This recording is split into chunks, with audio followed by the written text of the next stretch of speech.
Hi అండి. Welcome back to SS Telugu audio నవలలు. ఈ రోజు మీరు వినబోయే నవల అందాల రాక్షసి. వి కళ్యాణి సోమరాజు గారు రచించారు. అక్టోబర్ 2008లో వచ్చిందండి ఈ నవల. ఇక నవల్లోకి వెళ్ళిపోదాం. పాప పాలు తాగిందా? పనిపిల్ల నుండి కీర్తనను తీసుకుంటూ అడిగింది సంగీత. తాగిందమ్మా. కూర ఏదైనా తరిగి పెట్టమంటారా? సాయంకాలం ఇంటికెళ్లబోతూ రాత్రి కావలసిన కూర కట్ చేసి వెళ్లడం భాగ్యం అలవాటు. ఈ రోజు అక్కర్లేదులే, పార్టీ ఉంది, వెళ్ళాలి. రేపు త్వరగా వచ్చేయ్. రోజులు ఆలస్యం చేయకు, కాలేజీకి త్వరగా వెళ్ళాలి. ఆ మాట చెబుతూనే ఉంటుంది సంగీత. అలాగేనమ్మా అంటూ చేసే ఆలస్యం చేస్తూనే ఉంటుంది భాగ్యం. కాలేజీ నుండి రాగానే కీర్తన మొహం చూడగానే పొద్దుటి నుండి పడ్డ అలసట త్రుటిలో పోయినట్లు అనిపిస్తుంది సంగీతకి. కీర్తన కూడా తల్లిని చూడగానే చేతుల్లోకి దూకి సంతోషంగా కీరంతలు కొడుతుంది. కూతుర్ని బొమ్మల దగ్గర కూర్చోబెట్టి తన కోసం ఫ్లాస్క్ లో భాగ్యం చేసుంచిన టీ పోసుకుని తాగింది. రిసెప్షన్ కి తనేం కట్టుకోవాలో అనుకుంటూ వార్డ్రోబ్ దగ్గర అరగంట గడిపింది. చివరకు మ్యారేజ్ డేకి శ్యామ్ కొన్న వర్క్ చేసిన పీచ్ కలర్ చీర తీసింది. ఒక్కసారి ఆ చీరలో దాగున్న పల్చని పరిమళాలతో పాటు భర్త జ్ఞాపకాలు గుప్పును చుట్టుముట్టాయి. మనసును ఒకసారి అదుపులో పెట్టుకుంటూ అందుకున్న చీరను తీసి బెడ్ మీద పడేసింది. కీర్తనకి చేయవలసిన డ్రెస్ విషయంలో ఇంకా ఆలోచించాల్సిన పని లేకుండా తన చీరకు సూట్ అయ్యే ఫ్రాక్ తీసింది. ముందు కూతుర్ని తయారు చేసి తృప్తిగా చూసుకున్నాక తను డ్రెస్ చేసుకుంది. తల్లి చుట్టే తిరుగుతూ ఎత్తుకోమని ఏడుస్తూనే ఉంది కీర్తన.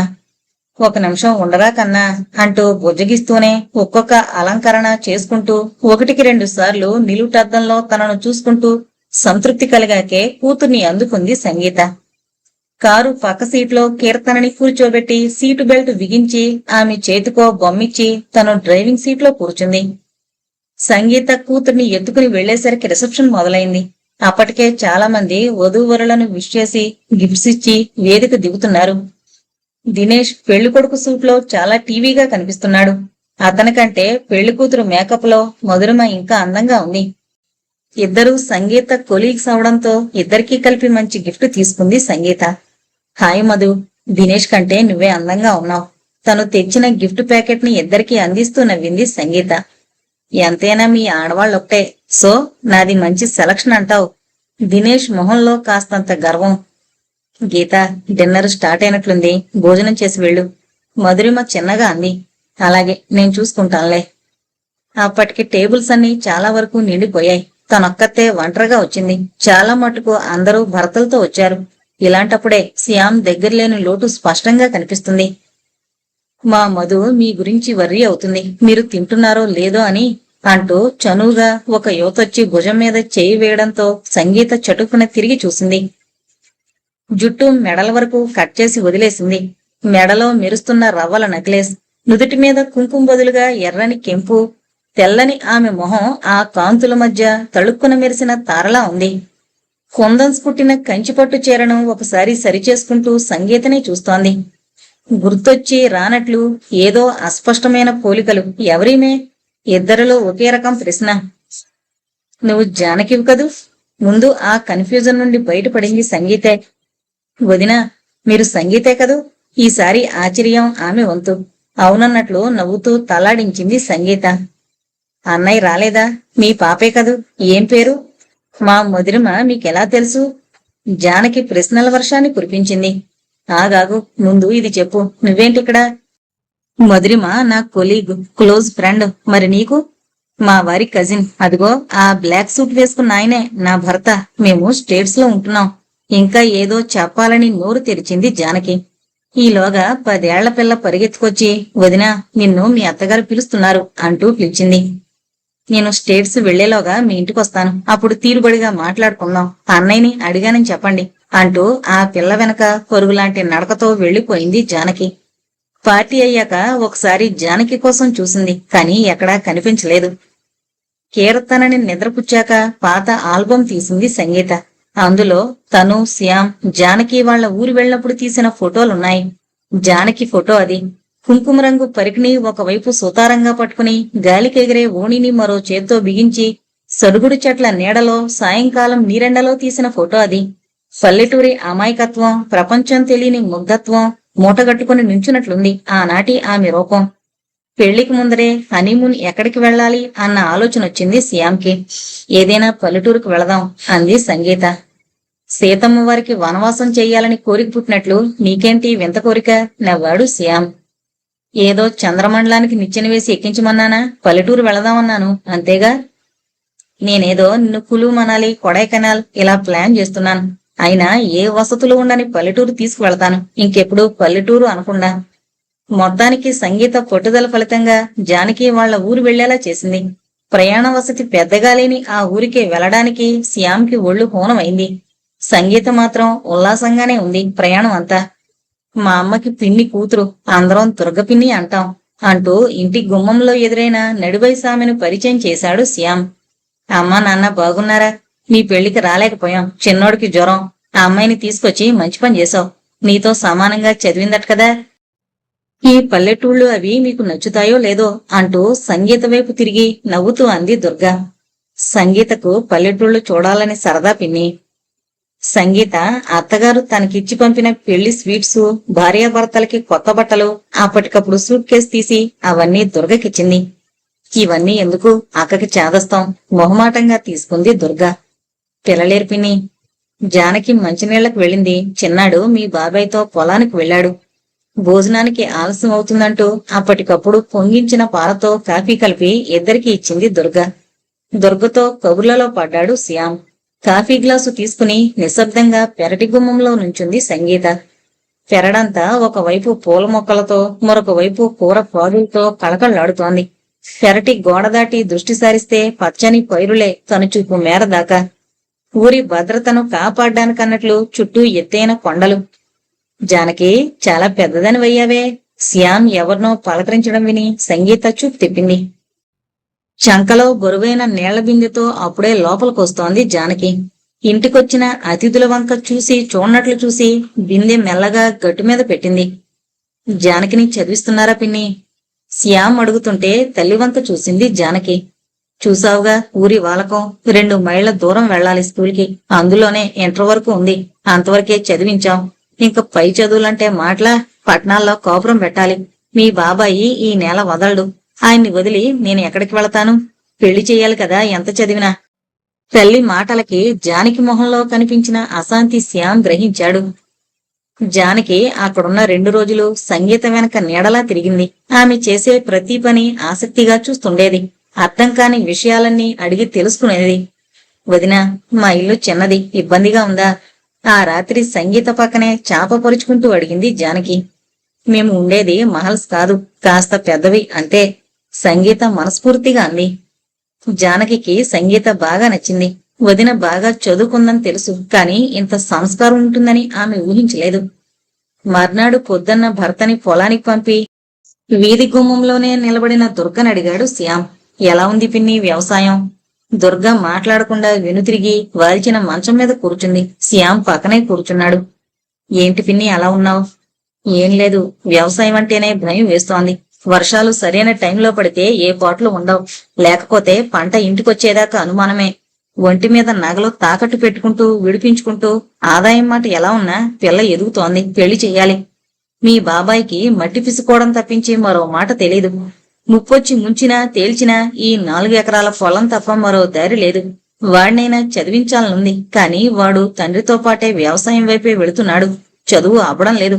శ్యామ్ అంతా విన్నాక, జానకి పై చదువులు చదువుతానంటే మీరు తప్పకుండా చదివించండి. అందుకు కావలసిన ఏర్పాట్లు నేను చేస్తాను. అమ్మ కూడా ఇదే చెప్పమంది. బంధువులెంతమందుండి చెప్పుకోవడానికా? నువ్వేం దిగులు పడకు. జానకి చదువుకుంటే మీ కుటుంబానికి తనే ఆధారం అవుతుంది అంటూ ధైర్యం చెప్పాడు. ఆనాటి జానకి ఇప్పుడిలా ప్రత్యక్షం కావడం చిత్రంగా ఉంది. అది ఏమాత్రం పోల్చుకోలేని విధంగా. ఆ రోజు భాగ్యం రోజు కంటే ఆలస్యంగా వచ్చింది. ఈలోగా 10 సార్లైనా అనుకునుంటుంది సంగీత. కీర్తనని మంచి క్రష్లో చేర్పించాలి. ఈ భాగ్యం పెట్టే టెన్షన్ ఇక భరించడం కష్టం. పాపతో రెడీ అవడం కష్టం అనుకునే ఫస్ట్ అవర్స్ తీసుకోవడం లేదు. అయినా రోజు ఆలస్యంగా వెళితే ఎలా అనుకుంటూ అశాంతిగానే రెడీ అవసాగింది సంగీత. ఇంతలో కాలింగ్ బెల్ మోగింది. అబ్బా, ఎప్పటికైనా వచ్చింది అనుకుంటూ విసుగ్గా తలుపు తీసింది. ఎదురుగా వాచ్మెన్ దేవయ్య. భాగ్యం వాళ్ళ నానమ్మ చనిపోయిందటమ్మా.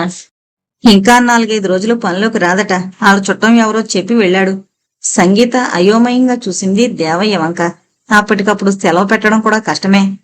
దేవయ్య, 1 గంట మీ ఆవిడ పాపం చూస్తే కాలేజీకి వెళ్లి త్వరగా వచ్చేస్తాను బ్రతిమలాడుతున్న ధోరణిలో అంది. మాడది ఎక్కడో పనిచేస్తోంది. అదేమంటుందో ఒకసారి కనుక్కొని చెబుతాను అంటూ కదిలాడు. దేవయ్య పెళ్ళాం గౌరమ్మ 4-5 ఏళ్లలో పనిచేస్తుంది. భాగ్యం రాని రోజుల్లో వచ్చి మధ్య మధ్య సాయం చేయడం గౌరమ్మకు అలవాటే. కాని ఇంతవరకు కీర్తన బాధ్యతను ఆమెకు అప్పగించలేదు. అరగంట స్థిమితంగా గడిపింది సంగీత. బహుశా ఇంక ఈరోజు కాలేజీకి వెళ్లడం కుదరదు అనుకుని చీర మార్చుకుంటుండగా గౌరమ్మ వచ్చింది. భాగ్యం రాలేదు గౌరమ్మ. ఆయన చెప్పిండు నేనుంటా బిడ్డకాడ అంటూ అభయం ఇచ్చింది. అలవాట్లేని కొత్త మనిషి మీద కీర్తన బాధ్యత వదలడం ఇష్టం లేకపోయినా ఆ పరిస్థితుల్లో అంతకంటే మార్గం లేకపోయింది. 1కి 10 సార్లు కీర్తనకి ఎప్పుడెప్పుడు ఏం పెట్టాలో చెప్పి కదిలింది సంగీత. మధ్యాహ్నం క్లాసులు తీసుకుని పర్మిషన్ తీసుకుని ఇంటికొచ్చేసరికి తల్లిని చూడగానే ఏడుస్తూ వచ్చి కాళ్ళం చుట్టేసింది కీర్తన. పాప పాలు తప్పించి ఏమీ తినలేదు అంటూ గౌరమ్మ వెళ్లిపోయింది. కీర్తనకి బలవంతంగా పెరుగన్నం తినిపించింది. అన్నం తింటుండగానే సంగీత ఒడిలో నిద్రపోయింది అలసటగా. భాగ్యం బాగా అలవాటు. గౌరమ్మకి పాపం చూసుకునే చాకచక్యం లేదు. ఇంకా 4 రోజులు గడపాలి. ఎలా? సంగీత ఆ రోజంతా ఆలోచిస్తూనే ఉంది. పోనీ అమ్మని రమ్మనమని ఫోన్ చేస్తే? సంగీత మనసులో తల్లి మెదిలింది. ఫోన్ చేయగానే అందిన ట్రైన్ పట్టుకుని అమ్మొచ్చేస్తుంది. అక్కడ తండ్రి తమ్ముడు ఇద్దరు ఇబ్బంది పడాలి. ఎవరికీ వంట రాదు. అమ్మని శ్రమ పెట్టినట్లవుతుందంతే. ఆ ఆలోచనను వదిలేసింది. తను ఏ చికాకైనా భరించాలి, తప్పదు. తల్లిని ఇందులోకి లాక్కూడదు. ఆవిడ ఈ మధ్య కాస్త మనశ్శాంతిగా ఊపిరి పీలుస్తోంది. 2 ఏళ్ల క్రితం వరకు అత్తమామల ఆరళ్లు, తోటికోడళ్ల అసూయలు, ఆడపడుచుల అసత్య ప్రచారాలు, ఏ ఒక్కరూ ఆమెతో స్నేహంగా మొసులుకోలేదు. నిష్కారణంగా ద్వేషించారు. విమర్శిస్తూనే తల్లిని ఉపయోగించుకున్నారు. ఆఖరికి తండ్రి మనసు మారి విడిగా కాపురం పెట్టడంతో ఆ చికాకుల్లోంచి బయటపడింది. అసలే తన పెళ్ళయ్యాక ఏర్పడ్డ ఈ సమస్యతో ఆమె మనసులో తెలియని శూన్యం ఏర్పడింది. మళ్లీ ఈ చిన్న చిన్న చికాకులు ఆమె చెవిన వెయ్యాలా? తల్లికి ఫోన్ చేయలేదు సంగీత. తనే కాలేజీకి 2 రోజులు సెలవు పెట్టాలనుకుంది. ఉదయాన్నే లేచి పాల ప్యాకెట్ తీస్తుండగా భాగ్యం వచ్చి గుమ్మంలో నుంచుంది నవ్వుతూ. నువ్వా భాగ్యం? ఇప్పుడిప్పుడే రావనుకున్నానే. సంగీత గొంతులో సంతోషం దాగలేదు. అమ్మా, మీరు పాపతో కాలేజీకి వెళ్లలేరు కదా. ఆ అమ్మాయ్య మా ఊరు వెళ్లారు. నన్ను మీ కాడ ఉండమన్నారు. 1 ఊరికినొచ్చేసా. ఈ మాత్రం నువ్వు నా గురించి ఆలోచించావంటే చాలా హ్యాపీగా ఉందే. సంగీత మాటలు వినిపించుకోకుండానే ఆమె చేతిలో పాల ప్యాకెట్స్ తీసుకుని లోపలికి వెళ్ళింది భాగ్యం. ఏంటలా డల్లగా ఉన్నావు? స్టాఫ్ రూంలోకి రాగానే మంచినీళ్ల బాటిల్ అందుకుని గడగడా తాగుతూ అడిగింది మధురిమ, సంగీత వంక సూటిగా చూస్తూ. సంగీత ఒక్కసారి తలెత్తి చూసి నవ్వి, బాగానే ఉన్నాను. ఎంతకీ ఎలా అయింది మీ హనీమూన్? మాట మార్చకు. హనీమూన్ ఎవరికైనా ఎలా అవుతుంది? బాగానే ఉంది. నువ్వు ఎందుకలా ఉన్నావు? తరచి అడిగింది మధురిమ. ఈరోజు క్యాలెండర్ 11 అని చూపించింది. నిన్న 10, సో ఈరోజు 11 కాక తప్పదు అని ఒక్కసారి నాలిక కరుచుకుంది. నిజమే, ఈరోజు సంగీత పెళ్లి రోజు. ఇంతకీ ఏ ప్లేసెస్ చూశారు? మధురిమ మౌనంగా ఉండడాన్ని భరించలేక సంగీత సంభాషణని మార్చింది. కులు మనాలి వెళ్ళాం. ఆ చుట్టుపక్కల చూసాం. ఫుల్ ఎగ్జైట్మెంట్ కదూ. ఆ మూడు అప్పుడే పాడు చేసుకోక. సరే, నా క్లాసుంది, వస్తాను. సంగీత లేచి వెళ్లిపోయింది. ఆ రాత్రి తల్లి ఫోన్ చేసింది సంగీతకి. అమ్మా, నేనే నీకు ఫోన్ చేయాలనుకున్నాను అంటూ భాగ్యం రాక తను ఒక్కరోజు ఎలా ఇబ్బంది పడిందో చెప్పింది. మళ్లీ మర్నాడే ఆమె పనిలోకొచ్చి తన సమస్యని ఎలా పరిష్కరించిందో వివరించింది. తల్లి మౌనంగా వినడం చూసి ఆశ్చర్యపోయింది సంగీత. ఏంటమ్మా డల్లగా ఉన్నావు? డాడీతో గొడవ పడ్డావా? ఇంకా గొడవలు పడే వయసా మాది? నీరజ గొంతు నీరసంగానే పలికింది. అయితే గోపి చదువుకోకుండా ఏ సినిమాకో వెళ్ళాడా? తమ్ముడేమైనా తల్లిని విసిగిస్తున్నాడని ఆమె ఉద్దేశం. అదేం లేదు, నేను నీ గురించి ఆలోచించి ఇలా ఉన్నాను. సంగీత కొన్ని క్షణాలు నిశ్శబ్దంగా ఉండి, నాకొచ్చిన సమస్య ఏంటి? కొత్తగా సమస్య కూడానా? పాత విషయాలే తలుచుకుంటే బాధగా ఉంది. అబ్బా వదిలేద్దు, ఇప్పుడెందుకా విషయాలు? తల్లి తన గురించి ఆలోచించి దిగులు పడ్డం అసలు ఇష్టం లేదు. ఈరోజు 11, 4 ఏళ్ల క్రితం అందరం ఎంత సంతోషంగా నీ పెళ్లి చేశామో ఎలా మరిచిపోగలను? ఏ విషయాన్నైతే నేను మరిచిపోదామనుకుంటానో ఆ విషయం అస్తమానం గుర్తు చేస్తావు. ఇప్పుడున్న పరిస్థితుల్లో నీ కూతురి గుండెల్లో నింపాల్సింది ధైర్యం కాని దైన్యం కాదు. అయినా నువ్వు జీవితంలో ఒంటరిగా ఎన్ని ఎదుర్కొన్నావు, ఇప్పుడు నా విషయంలో ఇంత బేలవైపోయావు. నాకంతా ఏం చెప్పేదానివి? భగవంతుడు ఎలాంటి సమస్యలిచ్చినా ధైర్యంగా ఎదుర్కోవాలనేదానివి కదూ. నేను అదే చేస్తున్నాను. సరేలే, ఆ ధైర్యంతోనే జీవించు. అతనుంచి ఎలాంటి ఫోను లేదుగా? ఉహుం, లేదు. వస్తుందని ఆశించనూ లేదు. సంగీత నిర్లిప్తంగా అంది. నిన్ను ఇష్టపడేగా చేసుకున్నాడు, ఎందుకిలా చేశాడు? నీరజ తనలో తాను అనుకున్నట్టుగా పైకంది. ఆ తర్వాత ఇద్దరూ మౌనంగా ఉండడంతో ఫోన్ పెట్టేసి తలగడం మీద వెనక్కి జారిగలబడింది సంగీత. శ్యామ్ తనని ఇష్టపడే కదూ పెళ్లి చేసుకుంది. ఆ అనుమానం తనకి వస్తూ ఉంటుంది అప్పుడప్పుడు. ఇంజనీరింగ్ ఎలక్ట్రానిక్స్ ఫైనల్ ఇయర్ లో ఉండగానే ప్లేస్మెంట్ లో సంగీతకు జాబ్ రావడం, ట్రైనింగ్ కి కేరళ పంపడం వెంట వెంటనే జరిగాయి. తండ్రి సంతోషించిన తల్లి మాత్రం, అదేంటే ఇలా జాబ్ లో చేరితే నీకు పెళ్లి చేయడం ఆలస్యం అవుతుందేమో అంటూ నిరాశ వ్యక్తపరిచింది. అమ్మా, చిన్నప్పుడు ఆడుకుంటున్న దాన్ని తీసుకెళ్లి ఎల్కేజీ అంటూ స్కూల్లో వేశారు. స్కూలు జీవితం అవుతుండగానే ఇంటర్ ఎంసెట్ అంటూ రెస్ట్ లేకుండా చదివించి ఇంజనీరింగ్ లో చేర్పించారు. అది అవుతుండగానే పెళ్ళా? మై గాడ్, నన్ను కొన్నాళ్లైనా హాయిగా ఉండనివరా? పోవే, నువ్వు నీ కష్టాలు. పెళ్లి చేసుకుని ఎలాంటి టెన్షన్స్ లేకుండా సుఖంగా ఉండమంటున్నావు. నీరజ నవ్వుతూ అంది. కేరళ సంగీతకు బాగా నచ్చింది. అయితే బాయిల్డ్ రైస్ తో వండిన అన్నం, కొబ్బరి నూనె తాలింపులతో చేసే కూరలు, ఇలా కొన్ని ఆమెను ఇబ్బంది పెట్టిన పచ్చని చేల సోయగాలు, ఒడ్డుకి ఉరుసుకుంటూ ప్రవహించే బ్యాక్ వాటర్స్, నిరాడంబరంగా కనిపించే ఆ జనం సంగీతకు కొత్త చోటైనా ఆహ్లాదంగానూ ఆనందంగానూ ఉంది. ఆమె వచ్చింది ట్రైనింగ్ కి అయినా మధ్య మధ్య సైట్ సీయింగ్ కూడా ఏర్పాట్లు చేశారు ఆఫీస్ వాళ్లు. ఒక ఆదివారం శంకరాచార్యుని పుట్టిన ప్రదేశం కాలడీకి వెళ్లారు అంతా. నీళ్లల్లో కాలు పెట్టి పక్కనున్న పార్వతితో కబుర్లు చెబుతోంది సంగీత. జాగ్రత్త, ఏ మొసలో కాలు పట్టుకుని బ్రహ్మచారిగా ఉంటేగాని కాలు వదలనంటే కష్టం. పెళ్లి చేసుకోబోతున్నావు కూడాను. అచ్చమైన తెలుగులో మాట్లాడుకుంటూ నవ్వుకుంటూ నదివైపే రావడం చూసి సంగీత కుతూహలంగా వారివైపే చూస్తోంది. మీ తెలుగు వాళ్లే, సెంధిల్ నవ్వుతూ అన్నాడు సంగీతతో. అంతటితో ఆపకుండా ఆ అపరిచితుల వైపు తిరిగి హాయ్ అంటూ పలకరించాడు. వాళ్ళు సాఫ్ట్వేర్ ఇంజనీర్స్, సైట్ సీయింగ్ కోసం సరదాగా వచ్చారు. మా సంగీత కూడా తెలుగమ్మాయే అంటూ అడగకుండానే వివరాలు చెప్పాడు సెంధిల్. హలో, బలవంతంగా నవ్వింది. అతను మూర్తి, శ్యామ్, మార్తాండ, నేను శివ అంటూ అందులో ఒక అతను చొరవగా అందర్నీ పరిచయం చేశాడు. అందరూ కలిసి కబుర్లు చెప్పుకుంటూ మఠమంతా తిరిగారు.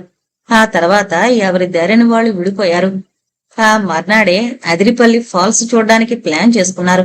అప్పటికే ఆ లొకేషన్ ని ఎంతో మంది చూసిన వాళ్ళు చూపించి చూపించి పాతబడేసిన ప్రత్యక్షంగా చూస్తుంటే చాలా థ్రిల్లింగ్ గా ఉంది సంగీతకు. ఎత్తైన శిఖరం మీద నుంచి ఉరకలతో హోరుమంటున్న శబ్దంతో కింద లోతుల్లోకి జారిపడుతోన్న కావేరీ ప్రవాహం చూస్తుంటే చైతన్యాన్నంతా తనలోనే ఇముడుచుకుందా అన్నట్లుంది. ఆ అందాలన్నీ కెమెరాలో బంధించి తన వాళ్ళకి చూపించాలన్న ఆతృతే అందరిలో. సంగీత కూడా ఎత్తైన ఒక రాయి మీద నిలబడి ఫోటో తీస్తూ చిన్నగా కాలు జారి స్లిప్ అయి పడబోయింది. ఇంతలో 2 చేతులు ఆమె భుజం మీద పడి ఆ ప్రమాదం జరగకుండా ఆపాయి. థ్యాంక్స్ అంటూ వెనక్కు తిరిగింది సంగీత. శ్యామ్ నవ్వుతూ పడబోయారు, అందుకే మొహమాటంగా అన్నాడు. ఇట్స్ ఓకే, బాగా స్లిప్పరీగా ఉంది. ఫోటో తీసుకునే హడావిడిలో గమనించలేదు. ఇంతకీ ఫోటో తీసుకున్నారా? నేను తీనా? చనువుగా అన్నాడు. వెంటనే కెమెరా శ్యామ్ కందించింది సంగీత. అతను రకరకాల యాంగిల్స్ లో సంగీతని కూడా కలిపి చాలా ఫోటోలు తీశాడు. థ్యాంక్స్. కెమెరాను అతని చేతి నుండి తీసుకుంది. ఎన్ని రోజులుంది మీ ట్రైనింగ్? శ్యామ్ అడిగాడు. ఇంకో 15 డేస్. మీరు ఎన్నాళ్ళుంటారు? మేము రేపు వెళ్ళిపోతున్నాం. అన్యమనస్కంగానే ఆ అపరిచితుల మధ్య చాలా సంభాషణ జరిగింది. అందరూ కలిసి చాలాసేపు జలపాతం దగ్గర గడిపి పైకెక్కారు. పక్కనే ఉన్న టీ స్టాల్లో టీ తాగారు. విడిపోతూ ఈమెయిల్ ఐడీలు మార్చుకున్నారు. సంగీత ఆ పరిచయాలను అంతటితో వదిలేసింది. ట్రైనింగ్ పూర్తి కాగానే తిరుగు ప్రయాణంలో విజయవాడలో దిగింది. తల్లి తండ్రిని చూసి తమ్ముడితో తన అనుభవాలను పంచుకుని హైదరాబాద్ వెళ్లి జాబులో చేరొచ్చు అనుకుంటూ. వెళ్లిన రోజంతా అలసటతో నిద్రపోయింది. ఏంటే బట్టలు సర్దుతున్నావు, అప్పుడే వెళ్లాలా? మర్నాడు సంగీత దగ్గరకు వచ్చింది నీరజ. అదేంటి, నేను వెళ్ళింది ట్రైనింగ్ కేగా, జాబులో చేరద్దా? మొన్న నిన్ను వెతుకుంటూ మంచి సంబంధం వచ్చింది. మెల్లగా కూతురి ముఖ కవళికలను గమనిస్తూ అంది. మై గాడ్, పెళ్ళా? అమ్మా, ఎన్నిసార్లు చెప్పాలమ్మా నేనిప్పుడే పెళ్లి చేసుకోనని?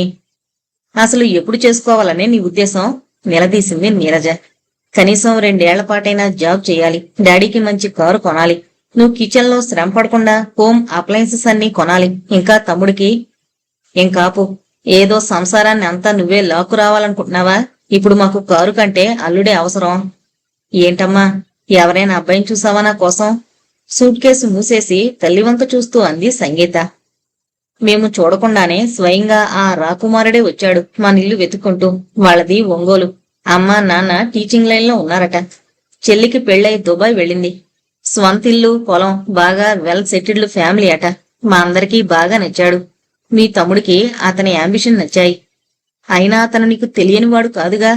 చివరి మాటలకు చువ్వున తలెత్తి చూసింది సంగీత.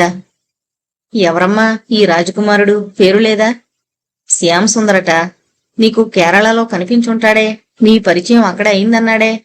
ఇంకా ఏం చెప్పాడు? కోపాన్ని నిగ్రహించుకుంటూ అంది. పెద్దగా ఏం చెప్పలేదు. ముఖ్యంగా నీకిష్టమైతేనే వాళ్ళ పేరెంట్స్ తో మాట్లాడమన్నాడు. ఏంటమ్మా అతని కాన్ఫిడెన్స్? అతనికి నేను నచ్చితే ఇంటి వరకు వచ్చేయడమేనా? నన్ను అడిగే ధైర్యం లేక తెలివిగా మీ దగ్గరకు వచ్చాడు. కూతురి మాటలు అర్థం కానట్లు చూస్తూ, నువ్వు మా దగ్గర చెప్పడానికి మొహమాట పడ్డావేమో అనుకున్నావు. 25 పెంచిన మీ దగ్గర నాకు చనువు లేదా? ఒకరోజు పరిచయానికి నా జీవితం రాసిస్తాననుకున్నాడా? ఫోన్లే, వదిలే. నీకిష్టం లేకపోతే మేం బలవంతంగా అతన్నిచ్చి పెళ్లి చేయం కదా. సంగీతను చల్లబరచడానికి ప్రయత్నం చేస్తూ అంది నీరజ. పెళ్లి తప్ప ఆడపిల్లలకింకో ధ్యేయం లేనట్లు ఆ రోజంతా సణుగుతూనే ఉంది సంగీత. కొత్తగా జాబులో చేరిన మొదటి రోజే శ్యామ్కి ఘాటుగా ఆమె కోపాన్ని, వ్యతిరేకతను తెలుపుతూ ఈమెయిల్ ఇచ్చింది సంగీత. శ్యామ్ వెంటనే మెయిల్ పంపాడు. కొత్త జాబులో అడుగుపెట్టినందుకు శుభాకాంక్షలు అంటూ. సంగీత సమాధానమేమీ ఇవ్వలేదు. తర్వాత 1 నెల రోజులకు శ్యామ్ నుండి పెద్ద మెయిల్ వచ్చింది. మీ అభిప్రాయం తెలియకుండా తొందరపడ్డాను, క్షమించండి. పెళ్లి సంబంధాలు చూస్తూ ఇంట్లో వాళ్ళు విసిగిస్తున్నారు. జీవిత భాగస్వామి విషయంలో మీ అమ్మాయిలు ఎంత టెన్షన్ అనుభవిస్తారో మేము అంతకంటే ఎక్కువే పడతాం. మిమ్మల్ని చూసిన రోజున అనిపించింది, ఇలాంటి అమ్మాయి అయితే జీవితం ఎంత మధురంగా ఉంటుంది అని. ఆ చొరవతోనే చిన్న అప్లికేషన్ పెట్టా. రిజెక్ట్ చేశారు. ఓకే, ఆ విషయం అంతటితో వదిలేద్దాం. ఒక మంచి స్నేహితుడిగా కూడా పనికిరానా? సంగీత ఈ అభ్యర్థన కాదనలేదు. అలాని అంతకంటే చొరవ చూపించలేదు. శ్యామ్ వారానికి 2-3 మెయిల్స్ ఇస్తే బదులుగా 1-2 సంగీత నుంచి వెళ్లేవి. మెల్లమెల్లగా ఒకరి అభిరుచులు మరొకరు తెలుసుకోవడం మొదలుపెట్టారు. సంగీత అన్నది పేర్లోనేనా, గొంతులో కూడానా అంటూ శ్యామ్ అడిగితే, డాడీ చాలాసార్లు ప్రయత్నం చేశారు సంగీతం నాకు చెప్పించాలని. ఎంతమంది మాస్టర్లను మరిచినా ఏదో వంకతో వర్ణాల వరకు వచ్చి ఆగిపోయింది. లలిత సంగీతం పాడగలను, కానీ కచేరీలు చేయలేను. సంగీత సమాధానం. శ్యామ్ చదివిన పుస్తకాలను ఒక్కొక్కటే పరిచయం చేస్తుంటే సంగీత షాపింగ్ కి వెళ్లినప్పుడల్లా వెతుక్కుని కొని తన షెల్ఫ్ లో పెట్టుకునేది. ఆఫీసు విషయాల్లో అనుభవం చాలక సంగీత చేసే పొరపాట్లను శ్యామ్ విడమర్చి చెప్పేవాడు. ఆఫీసుకు రాగానే అలవాటు చొప్పున సిస్టమ్ ముందర కూర్చుని ఈమెయిల్స్ వెతుక్కుంది సంగీత. ఊహించినట్లుగానే శ్యామ్ ఇచ్చిన మెయిల్ కనిపించింది. ఆఫీసు వర్క్ మీద హైదరాబాద్ వస్తున్నాను. ఉండేది 2 రోజులే. మీరు కలుస్తానంటే మరో రోజు ఉండగలను. ఇది విన్నపం మాత్రమే అంటూ ఏ రోజొచ్చేది, ఏ హోటల్లో ఉండేది వివరాలిచ్చాడు శ్యామ్. సంగీత చదువుకుని నవ్వుకుంది. అతనొచ్చేందుకు ఇంకా టైం ఉంది కదా, మెల్లగా మెయిల్ ఇవ్వచ్చు అనుకుంది. శ్యామ్ అనుకున్నట్లుగా హైదరాబాద్ వచ్చాడు. అతని వర్క్ అనుకున్న దానికంటే ముందరే పూర్తయింది. మరొక రోజు ఉండాలనున్న సంగీత నుంచి ఎలాంటి సందేశం లేదు. సెల్ రింగ్ అయినప్పుడల్లా సంగీత నుంచేమో అనుకుంటూ మిగిలిన రోజంతా భారంగా గడిపాడు. తిరుగు ప్రయాణంలో కూడా మనసంతా వెల్తిగానే అనిపించింది. భయపడిందా? తనేమైనా ప్రపోజ్ చేస్తాడని తప్పించుకుందా? రకరకాల ఆలోచనలతో 2-3 రోజుల పాటు అతను ఎంత వద్దు అనుకున్నా అతని ఊహల్లోకి సంగీత్ వచ్చేది. 4వ రోజున సంగీత ఇచ్చిన ఈమెయిల్ అతని హృదయ భారాన్ని తేలికపరిచింది. నువ్వు వచ్చినప్పుడు ఊళ్ళో లేను, మా తాతగారు పోయారు, మా ఊరు వెళ్ళాను అంటూ. ఆమెకు ఈ విషయం తెలియగానే ఫోన్ చేసి కండోలెన్స్ చెప్పాడు. అన్నట్లు నెక్స్ట్ మంత్ ఫస్ట్ వీక్ లో మా కొలీగ్ పెళ్లి మద్రాసులో. మా ఆఫీసు స్టాఫ్ చాలా మంది వస్తున్నాం. బహుశా నేను వస్తానేమో. ఫోన్ పెట్టేసే ముందర చెప్పింది సంగీత. రేపు రాత్రికే వెళ్ళిపోవాలా? అప్పటికి శ్యామ్ 4వసారి సంగీతను అడగడం. పెళ్ళవగానే ఆఫీసు గెస్ట్ హౌస్ కొచ్చింది సంగీత. తన కొంతమంది కొలీగ్స్ తో. అక్కడే కలుసుకున్నాడు శ్యామ్. రేపు అందరూ కంచి వెళదామని చూస్తున్నారు. రాత్రికి మా ప్రయాణం. మీరు మాతో రావచ్చు కదా, రేపు హాలిడే కదా. సంగీత ఆహ్వానాన్ని కాదనాలని లేదు శ్యామ్కి. నిజంగా రమ్మంటున్నారా? అదేంటి శ్యామ్, మనసులో ఒకటి పైకొకటి చెప్పాల్సిన అవసరం ఏమిటి? సారీ సంగీత, మీ నిజాయితీని శంకించాల్సి వచ్చినందుకు క్షమించండి. ఊరికి అలా అన్నాను, కానీ ఇప్పటికి కంచి 2 సార్లు చూశాను నిరుత్సాహంగా అన్నాడు శ్యామ్. ఇంకేం, మాకు మంచి గైడ్ కింద పనికొస్తారు. నాకంత నాలెడ్జ్ లేదు, సరదాగా వస్తాను అంటూ ఆమె దగ్గర సెలవు తీసుకుని వచ్చేశాడు శ్యామ్. వస్తానని అనకుండా ఉండాల్సిందేమో. ఆమె కోసమే ఇలా వెంటపడి తిరుగుతున్నానని అనుకునే ప్రమాదం కూడా ఉంది. సంగీతతో ఏ విషయంలో అయినా ఆచితూచి అడుగేయాలి. శ్యామ్ చెప్పిన టైం దాటి లేటుగా వెళ్లాడు గెస్ట్ హౌస్ కి. అందరూ అతని కోసమే ఎదురు చూస్తున్నట్లు అతను రాగానే బయలుదేరారు. కంచి వెళ్లేసరికి శ్యామ్ అందరికీ బాగా చేరువయ్యాడు. ముందుగా ఏకాంబరేశ్వరుని దర్శించుకుని పాండవదూత పెరుమాళ్ల గుడి మీదుగా కామాక్షి అమ్మవారి గుడికి చేరారు. అప్పటికే అందరి ధ్యాస లంచ్ మీదకు వెళ్ళింది. ఇక్కడ శరవణ హోటల్ బాగా ఫేమస్, అక్కడ లంచ్ చేద్దాం. శ్యామ్ అనగానే అందరూ ఏకకంఠంతో ముందు అక్కడికే తీసుకువెళ్ళండి అన్నారు. భోజనమయ్యాక వరదరాజస్వామి గుడికి తీసుకువెళ్లాడు శ్యామ్. అక్కడ గుడి తలుపులు తీసే వరకు ఎదురు చూడాల్సొచ్చింది. అమ్మో, ఇంత ప్రాంగణాల ఒక్కొక్క గుడికి, ఊరంతా గుడి గోపురాలతో నింపేసినట్లున్నారు అంటూ అలసటగా అన్నాడు సంగీత కొలీగ్. గుడి తలుపు తీయగానే కింద ఎదురుగా ఉన్న నరసింహస్వామిని మాత్రం దర్శనం చేసుకుని వెనుతిరిగారు. ఆ వెనకగా వరదరాజస్వామి ఆలయం ఉంది. అక్కడే వెండి బల్లి, బంగారు బల్లి ఉండేది అంటూ గుర్తు చేశాడు శ్యామ్. ఈ రాత్రికే మా ప్రయాణం. ఇప్పుడు బయలుదేరకపోతే ట్రైన్ మిస్ అవుతాం. అయినా ఇంక మాకు ఓపిక లేదు. సంగీత తప్పించి మిగిలిన వాళ్లంతా అన్నారు. అయ్యో, ఇంత దూరం వచ్చి వరదరాజస్వామిని చూడకుండానే అంటూ సంగీత నిట్టూర్చింది. అంతగా అయితే నువ్వు వెళ్ళి చూసిరా, మేమిక్కడే వెయిట్ చేస్తాం అని అక్కడే కూర్చుండిపోయారు. రష్ కూడా లేదు, త్వరగానే వచ్చేయచ్చు అంటూ సంగీతను మాత్రం తీసుకుని ముందుకు కదిలాడు శ్యామ్. గుడి చుట్టూ తిరుగుతూ, మనమేం దారి తప్పలేదు కదా శ్యామ్ అంది సంగీత కంగారుగా. లేదు, నాకు తెలుసు, గుడి కాస్త వెనకగా ఉంటుంది. మిమ్మల్ని మాతో రమ్మని బాగా శ్రమ పెడుతున్నాను. అదేం లేదు, అలాంటి సంకోచాలు మనసులో పెట్టుకోవద్దు. మా కోసం మీ ప్రోగ్రామ్స్ ఏమైనా క్యాన్సిల్ చేసుకోలేదు కదా భయపడుతూ అంది సంగీత. అదేం లేదు, మా ఊరు వెళ్లాల్సింది, కానీ అదేమీ అర్జెంట్ కాదు. నెక్స్ట్ వీక్ అయినా వెళ్ళొచ్చు. పేరెంట్స్ ని చూడ్డానికా? చొరవగా అడిగింది. కాదు, అమ్మాయిల్ని చూడ్డానికి. మెల్లగా అంటున్న శ్యామ్ వంక విచిత్రంగా చూసింది. ఆ తర్వాత అతని మాటల్లోని భావం అర్థమైంది. ఓహో, స్వయంవరం అన్నమాట. అది మీ ఆడపిల్లల విషయంలో, మాకు పెళ్లి చూపులు మాత్రమే నవ్వాడు శ్యామ్. ఈ కాలంలో కూడా ఏంటి శ్యామ్, పాత కాలంలోలా పెళ్లి చూపులు చూడడం, ఆ అమ్మాయి గురించి ఏమీ తెలియకుండానే పెళ్లి చేసుకోవడం? ఆగింది సంగీత, చాలా చొరవ తీసుకుంటున్నానేమో అనుకుంటూ. ప్రేమించి పెళ్లి చేసుకునే అదృష్టం అందరికీ ఉండదు. పెళ్లి చేసుకుని మాత్రం ప్రేమించకూడదా? శ్యామ్ మాటలు ఆమె మనసును ఎక్కడో తాకాయి. 1 నిమిషం ఇద్దరూ మౌనంగా నడిచారు.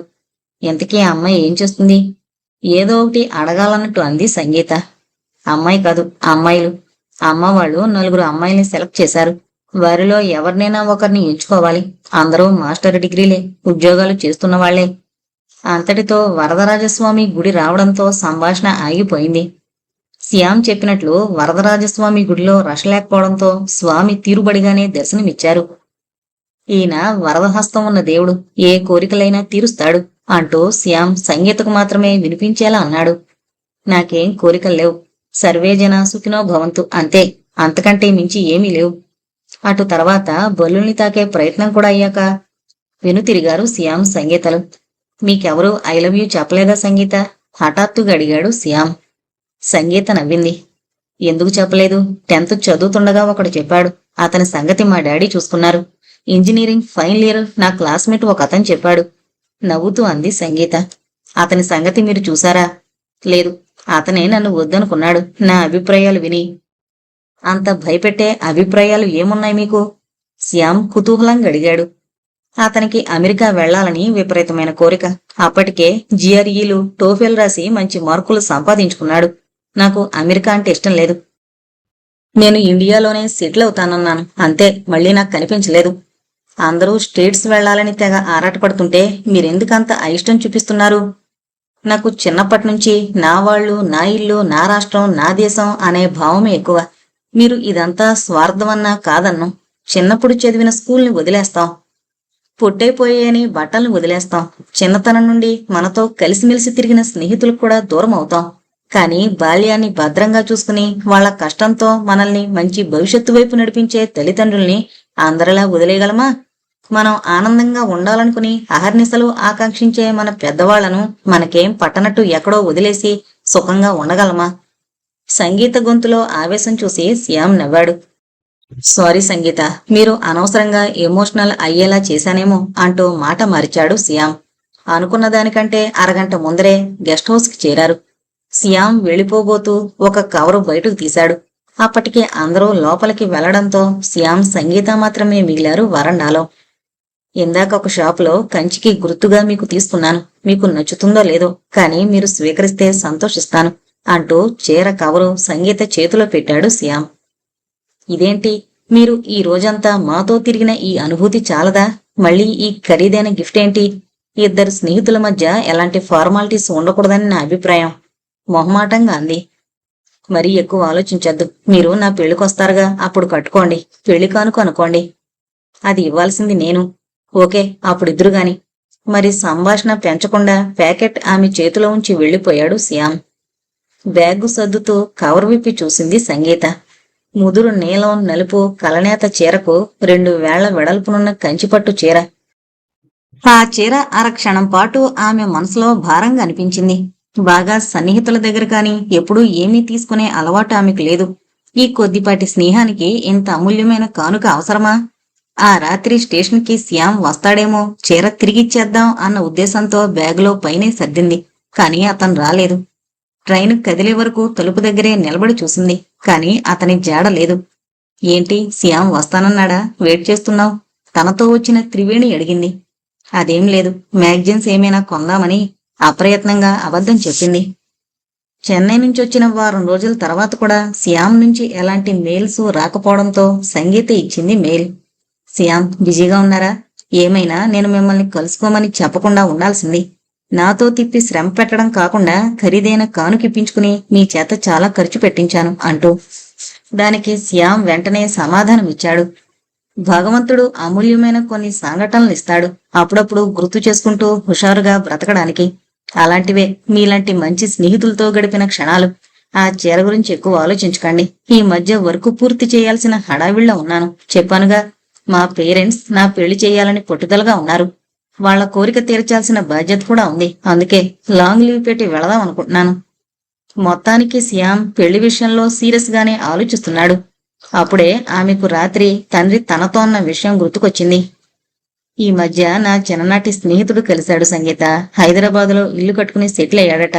వాళ్ళ అబ్బాయికి పెళ్లి చేసే ప్రయత్నంలో అమ్మాయిల్ని చూస్తున్నాడట. నీ గురించి విని మన సంబంధం పట్ల చాలా ఆసక్తి కనబరిచాడు. అతను విప్రోలో పనిచేస్తున్నాడు. ఫోటో చూసాం. అమ్మకి నాకు నచ్చాడు. ఏమంటావ్? సంగీత ఏం మాట్లాడలేదు. తల్లి మాటలైతే చనువుతో తీసి పారేయగలదు, కానీ తండ్రిని నొప్పించలేదు. ఏంటి మాట్లాడవు? ఇప్పుడే నా పెళ్లికంత తొందరేంటి డాడీ? మంచి సంబంధం వచ్చినప్పుడు కాదనుకుంటే ఒక్కొక్కసారి ఆ అవకాశం మళ్ళీ రాకపోవచ్చు. ఏదైనా సరైన టైంలో నిర్ణయం తీసుకోవాలి. నువ్వు పెళ్లి చేసుకుందాం అనుకున్నప్పుడు మంచి సంబంధాలు రావాలి కదా. ఆ తర్వాత తండ్రి ఇంక రెట్టించలేదు. ఏంటే సంగీత, లంచ్ తీసుకోవా అంటూ త్రివేణొచ్చి ఆలోచనల నుంచి బయటపడేసింది. దేని గురించి అంత తీవ్రంగా ఆలోచిస్తున్నావు? సంగీత మౌనంగా భోంచేయడం చూసి కుతూహలంగా అడిగింది త్రివేణి. పెద్దగా ఏం లేదు అంటూ తండ్రి తన పెళ్లి గురించి పడుతున్న ఆరాటాన్ని తెలియజేసింది. పెళ్లి గురించి ఎక్కువ టెన్షన్ పెట్టుకున్నావేమో Sangeetha. At the same time చాలా ఎక్స్పెక్టేషన్స్ కూడా ఉన్నాయేమో. త్రివేణి సూటిగా అంది. ఏమో, కావచ్చు. మనం ఎంత ఆలోచించే నిర్ణయాలు తీసుకున్నా కొన్నింటిని ఆపలేం. బ్రతికిన కొద్ది రోజులు ఏదైనా హ్యాపీ అనుకుని నిశ్చింతగా ఉండు. దేని గురించి ఎక్కువ టెన్షన్ పెట్టుకోవడం, ఎవరి నుంచి ఎక్కువ ఆశించకపోవడం, ఇవి రెండూ సంతోషంగా బ్రతకడానికి మార్గాలు. త్రివేణి టిఫిన్ బాక్స్ మూసి లేచి నిలబడింది. మొత్తానికి మంచి వేదాంతమే చెప్పావు. ఆచరించడానికి ప్రయత్నిస్తాను అంటూ సంగీత కూడా లేచింది. అయితే మీ డాడీ అన్నట్టు అస్తమానం అవకాశం తలుపు తట్టదు. రైట్ టైంలో రైట్ డెసిషన్ తీసుకో చివరగా అంది త్రివేణి. ఆ రోజు సిస్టమ్ మూసేయబోతూ ఆలోచనల్లో పడింది సంగీత. కొద్ది రోజులుగా ఆమె మనసు అనిశ్చితమైన భావ తరంగాలతో అల్లకల్లోలంగా ఉంది. త్రివేణి అన్నట్లు ఎక్కువ ఆశిస్తుందేమో. తండ్రిలాంటి వ్యక్తులు పక్కనున్న సలహా తీసుకునేది. ఒక్కొక్కసారి చిక్కుముడిలా అనిపించే ఎన్నో సమస్యలను అవలేలగా విడదీసి మనసు తేలికపరిచిన సలహాదారుడు తన తండ్రి. కాని ఇప్పుడు తనకే అర్థం కాని సమస్య పెళ్లి గురించి ఆలోచనలొస్తే తన మనసులో శ్యామ్ తప్పించి మరే వ్యక్తి కనిపించడం లేదు. తనకి తెలియకుండానే తన మనోక్షేత్రంలో వలపు విత్తనాలు నాటిన కర్షకుడు ఇక లాభం లేదు అనుకుంటూ, శ్యామ్, పెళ్లి గురించి మీకు మళ్ళీ నేను ఆలోచించాల్సిన అవసరం ఏర్పడింది. ఈ విషయంలో నాకు మీ సహాయం కావాలి. చాలా నెలల క్రితం ఒక వ్యక్తి నన్ను ప్రపోజ్ చేశాడు. ఇప్పుడింకా అతని మనసులో అదే భావం నిశ్చలంగా ఉంటే నేను ఓకే చెబుతున్నాను అంటూ మెయిల్ చేసింది. ఆ రోజు రూమ్కొచ్చిన ఆమె మనసు ఉద్వేగంగానే ఉంది. పరీక్షలయ్యాక రిజల్ట్స్ కోసం ఎదురుచూసే విద్యార్థినిలా ఆదుర్ద ఆమె మనసంతా. ఒకవేళ తొందరపడిందా? శ్యామ్ గురించి పూర్తిగా తెలుసుకోకుండానే జీవిత భాగస్వామిగా నిర్ణయించుకోవడంలో రకరకాల ఆలోచనలు ఎంత వద్దనుకున్నా మనసును అదుపులో పెట్టుకోలేక నిద్ర కోసం పక్క మీద అస్థిమితంగా గడిపింది సంగీత. ఇంతలో సెల్ ఫోన్ మోగడంతో ఇంత రాత్రివేళ ఎవరో అనుకుంటూ ఫోన్ తీసుకుంది. ఏంటి, నిద్రపోతున్నారా? శ్యామ్ కంఠంలో ఉత్సాహం పలికింది. ఇది అర్ధరాత్రి మహాశయ, మామూలుగా అందరూ నిద్రపోతూనే ఉంటారు. హృదయంలో ఒక్కసారి అలజడి సృష్టించి మనసులో ఆకాశాన్ని అందుకునే ఆనందాన్ని నాకు అందించి ఏమీ పట్టనట్లు, ఏమీ సంబంధం లేనట్లు నువ్వెలా నిద్రపోతున్నావు సంగీత? శ్యామ్ ఎదురుగా నిలబడి మాట్లాడినట్టే సంగీత బుగ్గలు సిగ్గుతో కందిపోయాయి. నిద్ర నింపుకోవలసిన కళ్ళు సంతోషంతో బరువెక్కాయి. మీ నిద్ర పాడు చేశానని కోపంగా ఉందా? లేదు. ఏం చేయను, నా నిర్ణయం ఎంత తొందరగా చెబితే అంత తేలిగ్గా ఉంటుంది నా మనసుకి. జీవితంలో చాలా అరుదుగా దొరికే ఎగ్జైట్మెంట్ ఇది. నీతో పంచుకుంటేనే కాని అది సంపూర్తి కాదనిపించింది. నీతో చెప్పే వరకు ఊపిరి పీల్చుకోబుద్ధి కాలేదు. చాలా థ్యాంక్స్ శ్యామ్. అంతకంటే ఏమనాలో తెలియలేదు సంగీతకి. మన మధ్య థ్యాంక్స్ దేనికి సంగీత? ఆ ఆనందానికి ఇద్దరం భాగస్వాములమే. ఆనాడు కంచిలో వరదరాజస్వామి ఎదురుగా నిలబడి నా పక్కన నిలబడ్డ ఈ అమ్మాయి జీవితాంతం నా తోడుగా ఉండాలని కోరుకున్నాను. ఇంత త్వరగా తీరుతుందనుకోలేదు. శ్యామ్ ప్రతి నరంలోనూ ప్రవహిస్తోంది కేవలం సంతోషం మాత్రమే. నిద్రలో నుంచి ఒక్కసారి ఉలిక్కిపడి కీర్తన ఏడవడం మొదలు పెట్టేసరికి సంగీత ఉలిక్కిపడింది. కీర్తనకి 2 రోజుల నుంచి జలుబు, జ్వరం. ఇంట్లో ఉన్న మందులేవో వాడింది సంగీత. కాని జ్వరం తగ్గలేదు. తల్లితో మాట్లాడుతూ కీర్తన జ్వరం విషయం చెప్పింది. జ్వరమే కదా అని అలక్ష్యం చేయకు. నా కజిన్ రాణి ఉంది కదా, అది గైనకాలజిస్ట్. కానీ జ్వరానికి మందివ్వడం దానికి కష్టం కాదు. ఈ రోజే తీసుకెళ్ళు, లేకపోతే నన్ను రమ్మంటే నేనొస్తాను.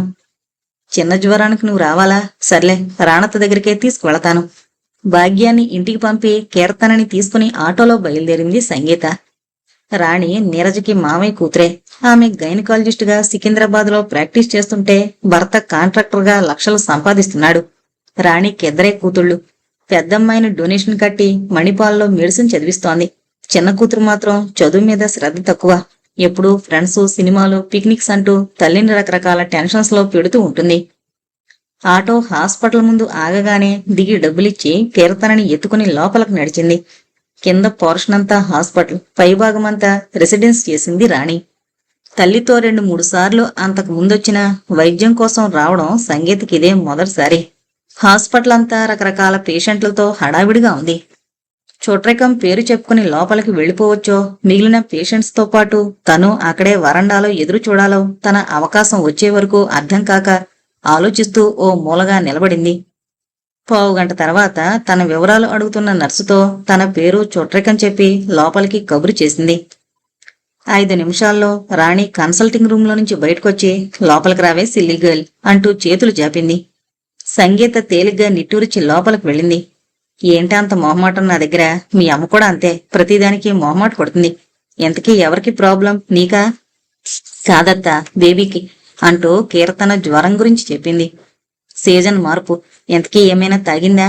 కీర్తన పొట్ట నొక్కుతూ అడిగింది. పాలు తాగింది, కాని వాంతి చేసుకుంది. డ్రిప్పు పెట్టాలా? నోనో, అంత అవసరం లేదు. నేను ఇంజెక్షన్ చేస్తాను. రేపటికంతా నార్మల్ అయిపోతుంది. మీ అమ్మకి ఈ విషయం చెప్పి కంగారు పెట్టావా? అవునత్తా, మామూలు జ్వరం, కంగారు పడనక్కర్లేదు అంటూ కీర్తన్కి ఇంజెక్షన్ చేసింది. కెవ్వున ఏడుస్తున్న కూతుర్ని భుజం మీద వేసుకుని ఓదార్చసాగింది సంగీత. నువ్వు పైకెళ్ళు, కాసేపు రిలాక్స్ అవ్వు. నేను లంచ్ టైం కల్లా పైకొస్తాను. ఇద్దరం కలిసి లంచ్ తీసుకుందాం. నీ మొహం చూస్తుంటే పొద్దుటి నుంచి ఏమీ తిన్నట్లు లేదు. ఇదంతా కూతురి జ్వరం గురించి దిగులేనా? రాణి మాటలకు చిన్నగా నవ్వేస్తూ, నేను ఇంటికెళ్ళిపోతాను. చిన్నగా అంది సంగీత. ఆఫీస్కి వెళ్ళాలా? లేదు, సెలవు పెట్టాను. మరి నేనేమైనా ఈ రోజంతా ఉండమన్నానా? సాయంకాలం నేనే మీ ఇంటి దగ్గర డ్రాప్ చేస్తాను. పాపకి అప్పటికి నార్మల్ కండిషన్కి వస్తే నీకు ఈ రాత్రికి టెన్షన్ ఉండదు. పైగా ఒక్కదానివి ఉంటున్నావు కదా. ఆ పైన సంగీత ఏం మాట్లాడలేదు. రాణి వాళ్ళింట్లోనే ఆ సాయంకాలం వరకు ఉండిపోయింది. కీర్తన కూడా పాలు తాగి మధ్యాహ్నమంతా నిద్రపోయింది. రేపు నువ్వు కాలేజీకి వెళ్ళిపోతే మీ పనిపిల్లకు ఫుడ్ విషయంలో జాగ్రత్తలు చెప్పి వెళ్ళు. కారు డ్రైవ్ చేస్తూ అంది రాణి. రేపు పర్మిషన్ తీసుకుంటాను, కాలేజీకి వెళ్ళనత్తా. వీలుంటే 2 రోజులు పాప నువ్వే చూసుకో. మీ ఇంటి రూట్ నువ్వే చెప్పాలి. ఎప్పుడో మీ అమ్మని డ్రాప్ చేయడానికి రాత్రిపూట ఒకసారి వచ్చాను, సరిగ్గా గుర్తులేదు. ఆ రోజు ఇంట్లోకి రమ్మంటే రాకుండా వెళ్ళిపోయావు. ఈసారైనా మా ఇంటికి రావాలి. చూసావుగా మా ఇంటి పరిస్థితి, అన్నీ ఒక్కదాన్ని చూసుకోవాలి. మీ మామయ్య పొద్దున్నే వెళితే రాత్రికి ఎప్పటికో వస్తారు. కన్స్ట్రక్షన్ వర్క్స్ తో ఆయన బిజీ. దగ్గరున్న కూతురు ఏం చదువుతుందో, ఏ టైంకి ఇంటికొస్తుందో కూడా గమనించలేకపోతున్నాను, భారంగా అంది రాణి. మీ వృత్తి అలాంటిది, మీరేం చేస్తారు? సమాధానపరచాలి అన్నట్టు అంది సంగీత. కొత్తలో డబ్బొస్తుంటే చాలా ఎగ్జైటింగ్ అనిపించేది. ఆ వ్యామోహంలో పడి ఏం పోగొట్టుకున్నామో తెలిసేది కాదు. తీరా తెలిసాక పీకలదాకా మునిగిపోయామనిపిస్తోంది. ఒకటి కావాలంటే మరొకదాన్ని మిస్ అవ్వాల్సిందే. అవ్వా కావాలి, బొవ్వా కావాలంటే దొరకదు. సంగీత మౌనంగా ముందు రోడ్డు వంక చూస్తూ కూర్చుంది.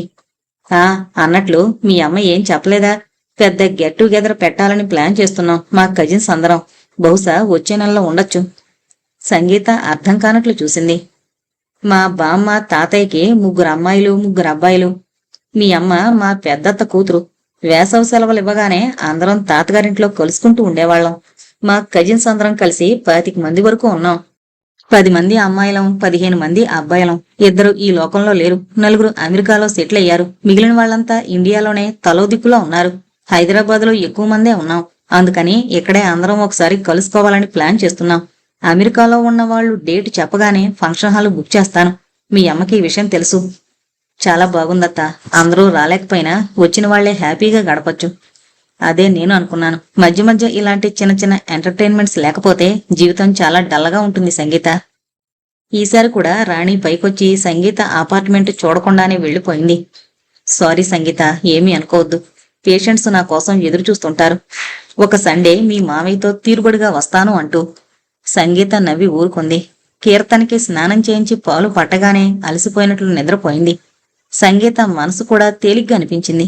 2 రోజుల నుంచి కీర్తన అనారోగ్యంతో తాను అనుభవించిన మానసిక వేదన చేత్తో తీసిపారేసినట్లుంది. వంట చేసుకునే మూడ్లేక గ్లాసుడు పాలు తాగింది. తన కబ్బోర్డ్లో ఎదురుగా కనిపించింది. శ్యామ్తో మాట మంతి అని తను పేరు రాసిన డైరీ తీసింది. శ్యామ్, 2 రోజులుగా కీర్తనకి ఒంట్లో బాగుండక ఎంత భయపెట్టిందనుకున్నావు? నువ్వది పుట్టినప్పుడు అంటుండేవాడివి. మన అమ్మాయి తెల్లగా ఉన్నా, నల్లగా ఉన్నా, అందంగా ఉన్నా లేకపోయినా ఆరోగ్యంగా ఉంటే చాలు అనేవాడివి. భగవంతుడి దయవలన చీటికి మాటికి అనారోగ్యాలేమీ రావడం లేదు. అందుకే అది నలతగా పడుకునుంటే భరించలేకపోయాను. పాపం మా అత్త నన్ను పాపని బాగానే చూసుకుంది. తన మనసులో ఆనందం వచ్చినా బాధ కలిగినా ఎవరితోనూ పంచుకోలేని ఏ విషయాన్నైనా శ్యామ్కి చెప్పుకున్నట్లు డైరీ రాసుకోవడం సంగీతకు ఓదార్పుగా ఉంది. అమ్మా, మీకోసం ఎవరో ఆడాళ్ళొచ్చారు. సంగీత ఆఫీసు నుంచి రాగానే చెప్పింది భాగ్యం. ఎవరే? నీకు తెలియని వాళ్ళు? భాగ్యం చేతి నుండి కీర్తనని అందుకుంటూ అంది సంగీత. ఏమోనమ్మా, ఆరినెప్పుడూ చూడలేదు. భాగ్యానికి తన బంధువులందరూ తెలుసు. బహుశా ఏ చందా కోసమో అనుకుంటూ ఆ విషయం అంతటితో మరిచిపోయింది. ఆ రోజు ఆదివారం అవడం వల్ల కాలేజీ హడావిడి లేదు. ఇల్లు క్లీన్ చేసి అలసిపోయి కూతుర్ని పక్కన పడుకోబెట్టుకుని నిద్రపోయింది సంగీత. కాలింగ్ బెల్ చాలాసేపటి నుంచి మోగుతున్నట్లు అనిపిస్తే ఉలిక్కిపడి లేచింది. భాగ్యం మధ్యాహ్నమే ఇంటికి వెళ్ళిపోయింది. ఆదివారం ఒక పూట సెలవిచ్చేస్తుంది సంగీత. ఆ విషయం గుర్తుకొచ్చి బద్ధకంగా ఒళ్ళు విరుచుకుని లేచొచ్చి తలుపు తీసింది. ఎదురుగా నవ్వుతూ జానకి. ఆనాడు రిసెప్షన్లో కనిపించినట్లు ఆడంబరపు అలంకరణ లేదు. చిన్న జరి ఉన్న మంగళగిరి కాటన్ చీర, దానిమీద సన్నటి నల్లపూసలు. మొన్నొచ్చింది నువ్వేనా? అవును, నువ్వు ఆఫీసుకు వెళతావని గుర్తులేదు. చనువుగా లోపలికొస్తూ అంది జానకి. ఏం తాగుతావు? Coffee, tea, juice? ఆపేక్షగా అడిగింది సంగీత. తాగడానికి తినడానికి ఇప్పుడు తొందర లేదు. రాత్రికి ఇక్కడే ఉండి రేపు పొద్దున్నే వెళతాను వదినా అంది తీరుబడిగా సోఫాలో కూర్చుంటూ. చాలా సంతోషం. అయితే మీ వారి పర్మిషన్ తీసుకుని వచ్చావన్నమాట. ఆయన ఎప్పుడో స్టేట్స్ వెళ్ళిపోయారు. నేను వచ్చే వారంలో వెళుతున్నాను. వెళ్లేలోగా నిన్నొకసారి కలుసుకోగలను లేదో అనుకున్నా. జానకి మాటల్లో కనిపిస్తున్న నిజాయితీకి నిండుగా నవ్వుకుంది సంగీత. ఇద్దరూ చాలా కబుర్లే చెప్పుకున్నారు. మంచి రెస్టారెంట్కి వెళ్లి డిన్నర్ చేశారు. కీర్తన జానకితో ఆడుకుంటూనే నిద్రలోకి జారింది.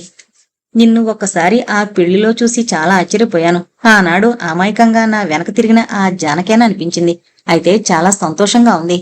జానకి నుంచి కూతుర్నందుకుని కీర్తన క్రిబ్లో పడుకోబెడుతూ అంది సంగీత. జానకి పలచగా నవ్వింది. నా పెళ్ళయ్యి ఏడాదైంది. నిజం చెప్పాలంటే అన్నయ్య చేసిన ఆర్థిక సాయంతోనే నేను బీకాంలో చేరాను. నన్నొక్కదాన్ని పట్నంలో ఉంచి చదివించడానికి భయపడి నాకు సాయంగా తమ్ముణ్ణి కూడా హైస్కూల్లో చేర్చారు అమ్మ వాళ్ళు. బీకాం ఫైనల్ ఇయర్ లో ఉండగా నా స్నేహితురాలి పెళ్లికి నెల్లూరు వెళ్లాను. ఆ పెళ్లిలో నన్ను చూశారట మా అత్తగారు, ఆడపడుచు. అప్పటికే మా ఆయనకి పెళ్లి కావడం, భార్య డైవర్స్ ఇచ్చి వెళ్లిపోవడం జరిగింది. నా అమాయకత్వమో నా పల్లెటూరుతనమో ఏదో నచ్చాయి వాళ్ళకి. కట్నం తీసుకోకుండా అమెరికా వెళ్లే అల్లుడు దొరకడం మా వాళ్ళకి విపరీతమైన ఆనందాన్ని కలగజేసింది. అతనికి నాకు 10 ఏళ్ల తేడా ఉంది వయసులో. అమ్మకి నాన్నకు కూడా అంతే తేడా ఉందట. అదే ఆనవాయితీ వచ్చిందని అందరూ సమాధాన పడ్డారు. నాకున్న పేదరికపు నేపథ్యంలో సునాయాసంగా ఇంటి వరకు వచ్చిన ఆ సంబంధం కాదంటే తల్లిదండ్రులకు భారంగా మిగిలిపోతాననిపించింది. సరే అన్నాను. పెళ్ళైపోయింది. నన్ను బాగానే చూసుకుంటారు. కొట్టరు, తిట్టరు, తాగరు, ఏ అమ్మాయిలతో తిరగరు. తిండి, బట్ట, నగ, నట్ర, కార్లు, కంఫర్ట్స్ అన్నీ ఉన్నాయి. ఎటొచ్చి మా ఇద్దరి మధ్య వయసు తేడా ఎక్కువ మూలంగా సాన్నిహిత్యం లేదు, చనువు తక్కువ. ఆయన వయసులో పెద్ద అన్న గౌరవం నాకెప్పుడు. జీవితంలో అన్నీ నాకు అమరేలా చేసిన ఆయనంటే నాకెప్పుడూ కృతజ్ఞతే. ఈ పెళ్లి కావడం వలన అమ్మా నాన్న చాలా సంతోషంగా ఉన్నారు. తమ్ముడు ఈ మధ్య కాలేజీలో చేరాడు. అప్పుడప్పుడు నేను పంపించే డబ్బుతో మా వాళ్ళ ఆర్థిక ఇబ్బందులు చాలా వరకు తీరుతున్నాయి. సో ఆ విధంగా నేను చాలా హ్యాపీగానే ఉన్నాను వదినా. కాని నీ గురించి, అన్నయ్య గురించి విని ఎందుకో అశాంతితో వెళ్ళిపోతున్నాను అంటూ దిగులుగా ఆపింది జానకి. సంగీత కంగారుగా చూసింది. ఏం విన్నావు మా గురించి? అన్నయ్య నిన్ను వదిలేశాడని కొంతమంది. లేదు, మా కోడలే ఏదో వాడి మనసు నొప్పించింది, అందుకే వాడు అమెరికా నుంచి రావడం లేదని మా పెద్దమ్మ వాళ్ళు. ఎందుకెలా అయిందదినా?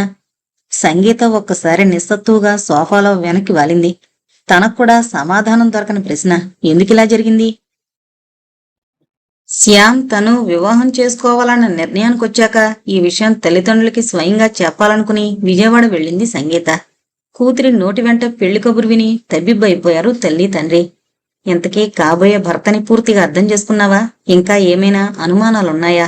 ఆ రాత్రి పడుకున్న సంగీత దగ్గరకొచ్చి పక్కనే కూర్చుంటూ అడిగింది నీరజ. ఏది ఏమైనా మీ అందరిలాగా పెళ్లి చేసుకోవడం అనే సాహసాన్ని నేను చేస్తున్నాను. అది మా కాలంలో మాట. మీకింత స్వేచ్ఛిచ్చి ఒకరినొకరు అర్థం చేసుకునే అవకాశం కల్పిస్తే ఇంకా సాహసం అంటావేంటి? కాదమ్మా, ఎంతైనా పెళ్ళయ్యాకే కదా ఆ మనిషి పూర్తి మనస్తత్వం తెలిసేది. సంగీత డల్లగా అంది. సంగీత, నువ్వు 2 విషయాలు ఆలోచించడం మానే. అతిగా భయపడ్డం, అతిగా అవతల వ్యక్తి నుంచి ఆశించడం. అంతా సవ్యంగానే జరుగుతుంది. హాయిగా నిద్రపో అంటూ కూతురికి దుప్పటి కప్పి లైట్ ఆఫ్ చేసి వెళ్లిపోయింది నీరజ. సంగీత శ్యామల వివాహం ఉన్నంతలో ఆర్భాటంగానే జరిగింది. సంగీత కొత్త జీవితానికి భయపడుతూనే స్వాగతం చెప్పింది. ఉద్యోగాలు ఇద్దరినీ చెరో ఊరు విసిరేయడంతో పెళ్లైన కొత్తలోనే వియోగం అనుభవించాల్సి వచ్చింది ఇద్దరికి. ఒక శని ఆదివారాలు ఒకరొస్తే మరొకసారి ఇంకొకరు అనుకుంటూ గొడవల్లేని ఒప్పందానికి వచ్చారు భార్యాభర్తలు. 5 రోజుల కాలాన్ని రాబోయే 2 రోజుల కోసం ఎదురు చూడడంతో గడిపేశారు. సంగీత ఉమెన్స్ హాస్టల్ నుండి అపార్ట్మెంట్కి మారింది. శ్యామ్ స్నేహితుల్ని వదిలి వేరే ఇంటికి మారాడు. ఈ ఇద్దరిలో ఎవరు ఉద్యోగం మారాలి అన్న మీమాంసలో మరికొన్ని వారాలు గడిచిపోయాయి. సంగీత తన జాబ్కి రిజైన్ చేసి చెన్నైలో కొత్త జాబ్ చూసుకుంటాను అనడంతో శ్యామ్కి కొంత భారం తగ్గింది. రోజూ ఆఫీసు నుండి రాగానే తలుపు తీస్తూ నువ్వు ఎదురొస్తే బాగుండు అనుకుంటాను అంటూ శ్యామ్ ఆక్రోశిస్తే, ఇంటికొచ్చి ఒక్కదాన్ని వంట చేసుకుని ఒంటరిగా తినడం చాలా బెంగగా ఉంది శ్యామ్ అనేది సంగీత బాధపడుతూ. నువ్వు ఎవరో తెలియనంతకాలం జీవితం హాయిగానే గడిచింది. ఈ కొద్ది కాల పరిచయం ఎన్నో యుగాల వియోగాన్ని అనుభవిస్తున్నట్లుంది. శ్యామ్ మాటలకు సంగీత మురిపెంగా నవ్వుకుంటూ, దూరంగా ఉంటే ప్రేమ ఏపుగా పెరుగుతుంది. రోజు నన్ను చూస్తుంటే ఏం లేదు, రొటీన్ అయిపోతానేమో. అయితే నువ్వు హైదరాబాద్ కదిలిరావా? ఉద్యోగ ప్రయత్నాలు కూడా అరకొరగానే చేస్తున్నావు శ్యామ్ ఉక్రోషంగా అనేవాడు. నాతో పాటు నువ్వు చూస్తున్నావుగా. శ్యామ్ బదులు చెప్పలేకపోయేవాడు. చివరకు మంచి ఉద్యోగం వెతుక్కుంటూ వచ్చింది సంగీతకి. శ్యామ్ ఈ శనివారం రాగానే ఉద్యోగ విషయం చెప్పి సామానంతా ప్యాక్ చేసుకుని అతనితో పాటే చెన్నై చేరాలి అన్నంత తొందరలో ఉంది సంగీత. అయితే శ్యామ్ ఆమె ఆశల మీద నీళ్లు గుమ్మరించే వార్త చెప్పాడు. సంగీ, నువ్వు చెన్నైలో జాబ్ ప్రయత్నాలు మానేసే. నేను ఆ జాబ్కి రిజైన్ చేస్తున్నాను. బెంగళూరులో మరో మంచి ఆఫర్ వచ్చింది. జీతం కూడా ఎక్కువే. నీ జాబ్ కూడా నేను వెళ్ళాక అక్కడే ప్రయత్నిస్తాను. తొందరపడి ఇక్కడ రిజైన్ చేయకు. సంగీత ఏం చెప్పాలో తెలియక భర్త కొత్త ఉద్యోగపు బెనిఫిట్స్ గురించి చెబుతుంటే వింటూ కూర్చుంది. ఇంతకు ముందులా మనం ప్రతివారం కలుసుకోలేం. కొత్త జాబ్ కదా, అయినా ఎంతకాలంలే. సాధ్యమైన త్వరలో నిన్నిక్కడికి రప్పించుకుంటాను అంటూ సంగీతను ఊరడించి వెళ్లిపోయాడు శ్యామ్. పెళ్ళయ్యాక కూడా ఇలా విడివిడిగా ఉండడమేమిటే అంటూ సంగీత తల్లి తండ్రి బాధపడితే, పోనీ ఈ ఉద్యోగం రిజైన్ చేసి వెళ్ళిపోరాదా? నీకు ఉద్యోగం వచ్చే వరకు వాడి జీతం సరిపోదా అంటూ ప్రేమగా మందలించేవాళ్లు అత్తామామలు. ఎవరు ఏమన్నా సంగీత ఏ నిర్ణయం తీసుకోవాలో తెలియక అయోమయావస్థలో మరో 2 నెలలు గడిపింది. ఆశలు పూర్తిగా ఆవిరి కాకుండానే సంగీతకు మరో మంచి కంపెనీలో జాబ్ వెతికి పట్టుకున్నాడు శ్యామ్. చాలా ఆలస్యంగా మొదలైంది సంగీత శ్యామ్ల సంసార జీవనం. వాళ్ళిద్దరూ ఉండడానికి మంచి లొకాలిటీలో 3 బెడ్రూమ్ హౌస్ తీసుకున్నాడు. ఆ ఆవరణలో వీళ్లు కాకుండా మరో 2 కుటుంబాలున్నాయి. ఉండేది ఇద్దరం, ఎందుకింత పెద్దిల్లు విసుక్కుంది సంగీత. మీ పేరెంట్స్ నా పేరెంట్స్ వస్తే మన బెడ్రూమ్ త్యాగం చేయనక్కర్లేదు. వాళ్ళు కంఫర్టబుల్ గా ఉండొచ్చు అంటూ సమాధానపరిచాడు. అంతకు ముందున్న ఆల్టో కాకుండా మేడా కొన్నాడు. 2 కార్లు అవసరమా శ్యామ్? ఆఫీస్కు నువ్వు వెళ్లాలన్నా రావాలన్నా నీకు కారుండాలి కదా. బస్సులు ఆటోలు ఎన్ని లేవు. నా భార్య అలా శ్రమపడ్డం నాకిష్టం లేదు మొండిగానేవాడు శ్యామ్. సంసార జీవితంలో ఏ లోటుపాట్లు లేవు. ఊహించిన దానికంటే ఎక్కువ ఆనందమే పొందుతుంది సంగీత. ఆమెకు శ్యామ్ ఒక అద్భుత వ్యక్తిలా కనిపించేవాడు. అలసట, విసుగు, కోపం ఎప్పుడూ కనిపించేది కాదు. ప్రేమించడంలోనే కాదు, విషయ పరిజ్ఞానంలో కూడా ఒక మెట్టు ఆధిక్యతతోనే ఉండేవాడు సంగీత కంటే. నువ్వేంటి శ్యామ్ ఏ విషయం అడిగినా పూర్తి డేటాతో సహా అంతా చెప్పేస్తావు. నాకు నీకు 2 ఏళ్ల వయసు తేడా ఉందేమో, కానీ ఎలా సంపాదించావింత విజ్ఞానాన్ని? మా డాడీ మూలంగా నాకు చాలా విషయాలు తెలుసునని అహంకారం ఉండేది, కానీ నీ ముందు నేను తల వంచి వినాల్సి వస్తుంది. సంగీతం మాటలను తేలిగ్గా తీసేస్తూ అలా ఎందుకనుకుంటున్నావు? నీకు అవకాశం వస్తే నీకు తెలిసిన విషయాలు నువ్వు ప్రజ్ఞ చూపించగలవు. అప్పుడు నేను శ్రోతనే అనేవాడు. భర్తలో కనిపించే ఈ సింపుల్ నేచరే సంగీత ముచ్చట పడేది. శ్యామ్ పేరెంట్స్ ఒకసారొచ్చి 10 రోజులుండి వెళ్లారు. ఇంకొకసారి తమ్ముని తీసుకుని సంగీత తల్లి తండ్రి వచ్చారు. వీళ్లు ఎవరొచ్చినా ఒక్కరోజు ఖాళీ ఇవ్వకుండా చుట్టుపక్కల ప్రదేశాలన్నీ చూపించేవాడు శ్యామ్. కూతురి మొహంలోని వెలుగును, సంతోషాన్ని చూసి శ్యామ్ ఆమెనెంత ఆనందంగా ఉంచుతున్నాడో అర్థం చేసుకున్నారు ఆమె తల్లి తండ్రి. ఇప్పుడు అన్ని భయాలు తీరినట్లేనా? నీరజ ట్రైన్ కోసం స్టేషన్లో ఎదురు చూస్తూ అడిగింది సంగీతనం. ఇప్పటికీ ఒక భయం ఉందమ్మా. కూతురి వంక అయోమయంగా చూసింది నీరజ. అతను ఎదగాలనుకునే జ్వాల. నిరంతరం మంచి అవకాశాల కోసం అతను తీసే పరుగుల వెనక దేన్ని కోల్పోతాడో అని భయంగా ఉంది. దూరంగా నిలబడి తండ్రితో మాట్లాడుతున్న శ్యామ్ వంక చూస్తూ అంది. మనిషి ఎదగలేకపోవడం తప్పు, కాని ఎదగాలి అనుకోవడం ప్రోత్సహించాల్సిన విషయమే కదా. అన్నింటికీ తృప్తి అనే ఒక సరిహద్దుంది, అది కూడా దాటితే? కూతురి అసంతృప్తి ఆమెకు ఆ నిమిషంలో అర్థం కాలేదు. భయపడకు, చూస్తూ ఉండు. అతను మంచి భవిష్యత్తు వైపే దూసుకుపోతాడు. నువ్వు చెయ్యాల్సిందల్లా నీ జీవన రథానికి అతన్ని సారథిని చేసి ఆ కళ్యాణి గుప్పెట్లో ఉంచుకోవడమే. సంగీతకు జాబ్లో చేరినప్పటి నుండి తండ్రికి మంచి కారు కొని ప్రజెంట్ చేయాలన్న కోరిక గాఢంగా ఉండేది. అనుకోకుండా పెళ్ళవడం, పెళ్లితో పాటు వచ్చిన రకరకాల మార్పుల మధ్య ఆ విషయం తాత్కాలికంగా మరుగున పడింది. జీవితంలో ఒక స్టెబిలిటీ వచ్చిందన్నాక కారు విషయం శ్యామ్తో అంది సంగీత. మరెందుకింత ఆలస్యం చేశావు? డబ్బు కావాలంటే బ్యాంకులో ఉంది, లోన్ ఎందుకు చేయడం? ఉత్సాహంగా అన్నాడు శ్యామ్. నా సేవింగ్స్ తోనే కొనాలని అనుకున్నాను. నా డబ్బు నీ డబ్బు అని వేరుగా అనుకోవడం లేదు కదా? శ్యామ్ పరిశీలనగా చూస్తూ అన్నాడు. చ, అదేం కాదు, నీ డబ్బు కూడా నా డబ్బే అనుకుంటున్నాను అంది నవ్వుతూ సంగీత. ఎప్పుడు వెళుతున్నావు మీ ఊరు? నేనెందుకు వెళ్ళడం? ఆ ఊళ్ళో డీలర్స్ కి ఫోన్ చేసి ఫిక్స్ చేస్తాను. కారు మా డాడీకి హ్యాండ్ ఓవర్ చేస్తారు. అంతేనా? కారు డెలివరీ చేసే టైంకి నువ్వు అక్కడికి వెళ్లి నీ చేత్తో ఆ కారు కీసిస్తే ఎంత గౌరవంగా ఉంటుంది. కొన్ని ఆనందాలు స్వయంగా అనుభవించాలి సంగి అంటూ భార్యని ప్రోత్సహించి పంపాడు. హఠాత్తుగా వచ్చిన కూతుర్ని చూసి ఆనందంతో మురిసిపోయారు సంగీత తల్లి తండ్రి. ఆ సాయంకాలమే కారు కీస్ తెచ్చి చేతిలో పెడుతున్న కూతురిని చూసి అయోమయంలో పడ్డారు. డాడీ, నా చిన్నప్పుడు అమ్మ, మీరు, నేను, తమ్ముడు స్కూటర్ మీదే తిరిగేవాళ్ళం. మీకే కారుంటే ఎంత బాగుండు అని చాలాసార్లు అనుకునేదాన్ని. ఆ కోరిక ఇప్పుడు తీర్చుకున్నాను. ఆ మాట అప్పుడే నాతో అనుంటే నేనే ఏ లోన్లోనైనా కారు కొనేవాణ్ణి కదా. నువ్వెందుకమ్మా కొండం, ఆడపిల్లవి నీ నుండి. డాడీ, అలా అనద్దు. నువ్వు ఆడ మగ అన్న తేడాతో నన్ను తమ్ముణ్ణి పెంచలేదు. తండ్రిని మరి మాట్లాడనివ్వలేదు సంగీత. మాకీ వయసులో చేతిలో ఉండాల్సింది కారు కీస్ కాదు, ఏం మనవణ్ణో మనవరాలనో అంటూ వేళకోళమాడింది నీరజ. చూస్తుండగానే మొదటి పెళ్లి రోజు గిర్రున తిరిగొచ్చింది సంగీత శ్యామల జీవితంలో. సర్ప్రైజ్ గిఫ్ట్ కింద రవ్వల నెక్లెస్కొని ప్రజెంట్ చేస్తున్న భర్త వంక కోపంగా చూసింది సంగీత. ఎందుకింత ఖరీదైన కానుకలు, వీటి మీద నాకేనాడు ఆసక్తి లేదు అంది. నువ్వు అలంకరించుకునేది నా కోసం, శ్యామ్ సమాధానపరుస్తూ అన్నాడు. అంటే ఇంత ఖరీదైన వేషం వేస్తేనే గాని నీకు నచ్చనన్నమాట. అబ్బా, ఆర్గ్యుమెంట్స్ చేసి నా మూడు పాడు చేయకు. నెక్స్ట్ మ్యారేజ్ డేకి నీకు నచ్చిందే కొంటాను, సరేనా? నాకు కావలసింది బజార్లో దొరకదు. మరి ఇక్కడ అంటూ అతని గుండెల మీద తలవాల్చుతూ అంది. ఇక్కడ దొరికే ప్రేమ ఏమాత్రం లోటు లేకుండా కావాలి. అది పెరగాలే కాని తరగకూడదు. సంగీతను అలాగే పట్టుకుని ఆ విషయంలో 100% గ్యారంటీ ఇవ్వగలను అన్నాడు. సంగీత రోజు కంటే ఆలస్యంగా ఇంటికొచ్చింది. ఈ రోజు రాఘవ వాళ్ళింట్లో బర్త్డే పార్టీకి వెళ్ళాలి, త్వరగా రమ్మన్నాను కదా, ఏంటింత ఆలస్యం చేశావు? చిరుకోపంతో అన్నాడు శ్యామ్. ఈ వీక్ అంతా కొంచెం వరకు హెవీగా ఉంది. నేనేం చేయను, 5 నిమిషాల్లో రెడీ అయి వస్తాను. 5 నిమిషాలంటే నేనేమీ నమ్మను గాని త్వరగా రెడీ అవ్వు, ఈలోగా నీకు కాఫీ పెడతాను అంటూ శ్యామ్ కిచెన్లోకి, సంగీత బెడ్రూంలోకి వెళ్లారు. గిఫ్ట్ ఏం కొందాం, 2 ఏళ్లు కదూ పాపకి, దారిలో అంది సంగీత. రాఘవ గిఫ్ట్స్ ఏమీ వద్దని స్పెసిఫిక్ గా చెప్పాడు. అదేం? 1 నిమిషం ఆగాక శ్యామ్ అన్నాడు. వాళ్ల పాప ప్రస్తుతం వాళ్ల అమ్మమ్మ గారింట్లో ఉంటోంది. రాఘవ భార్య రాధ తెలుసు కదా, MBA చేస్తోంది. ఈ ఏడాది చదువైపోతుంది. అప్పుడు పాపని వాళ్ళు తెచ్చేసుకుంటారు. పాపని కనీసం బర్త్డే రోజైనా పిలిపించుకోవచ్చు కదా, సంగీత అర్థం కానట్లు అడిగింది. అవును, అలాగే అనుకున్నారు. కానీ రాధకేవో ప్రాజెక్టు వర్క్స్ వచ్చిందట. మళ్ళీ పాపొస్తే డిస్టర్బెన్స్. ఆ ఊరు వెళ్లనని ఏడుస్తుందని భయం. ఏదోలే, వాళ్ల ప్రాబ్లమ్స్ వాళ్లవి. ఒంటరిగా ఉంటే మరీ బాధగా ఉంటుంది. ఫ్రెండ్స్ నలుగురితో ఈ రోజు హ్యాపీగా గడపాలని వాళ్ళ ఉద్దేశం. అయితే మనం వెళ్ళి ఎవరిని బ్లెస్ చేయాలి?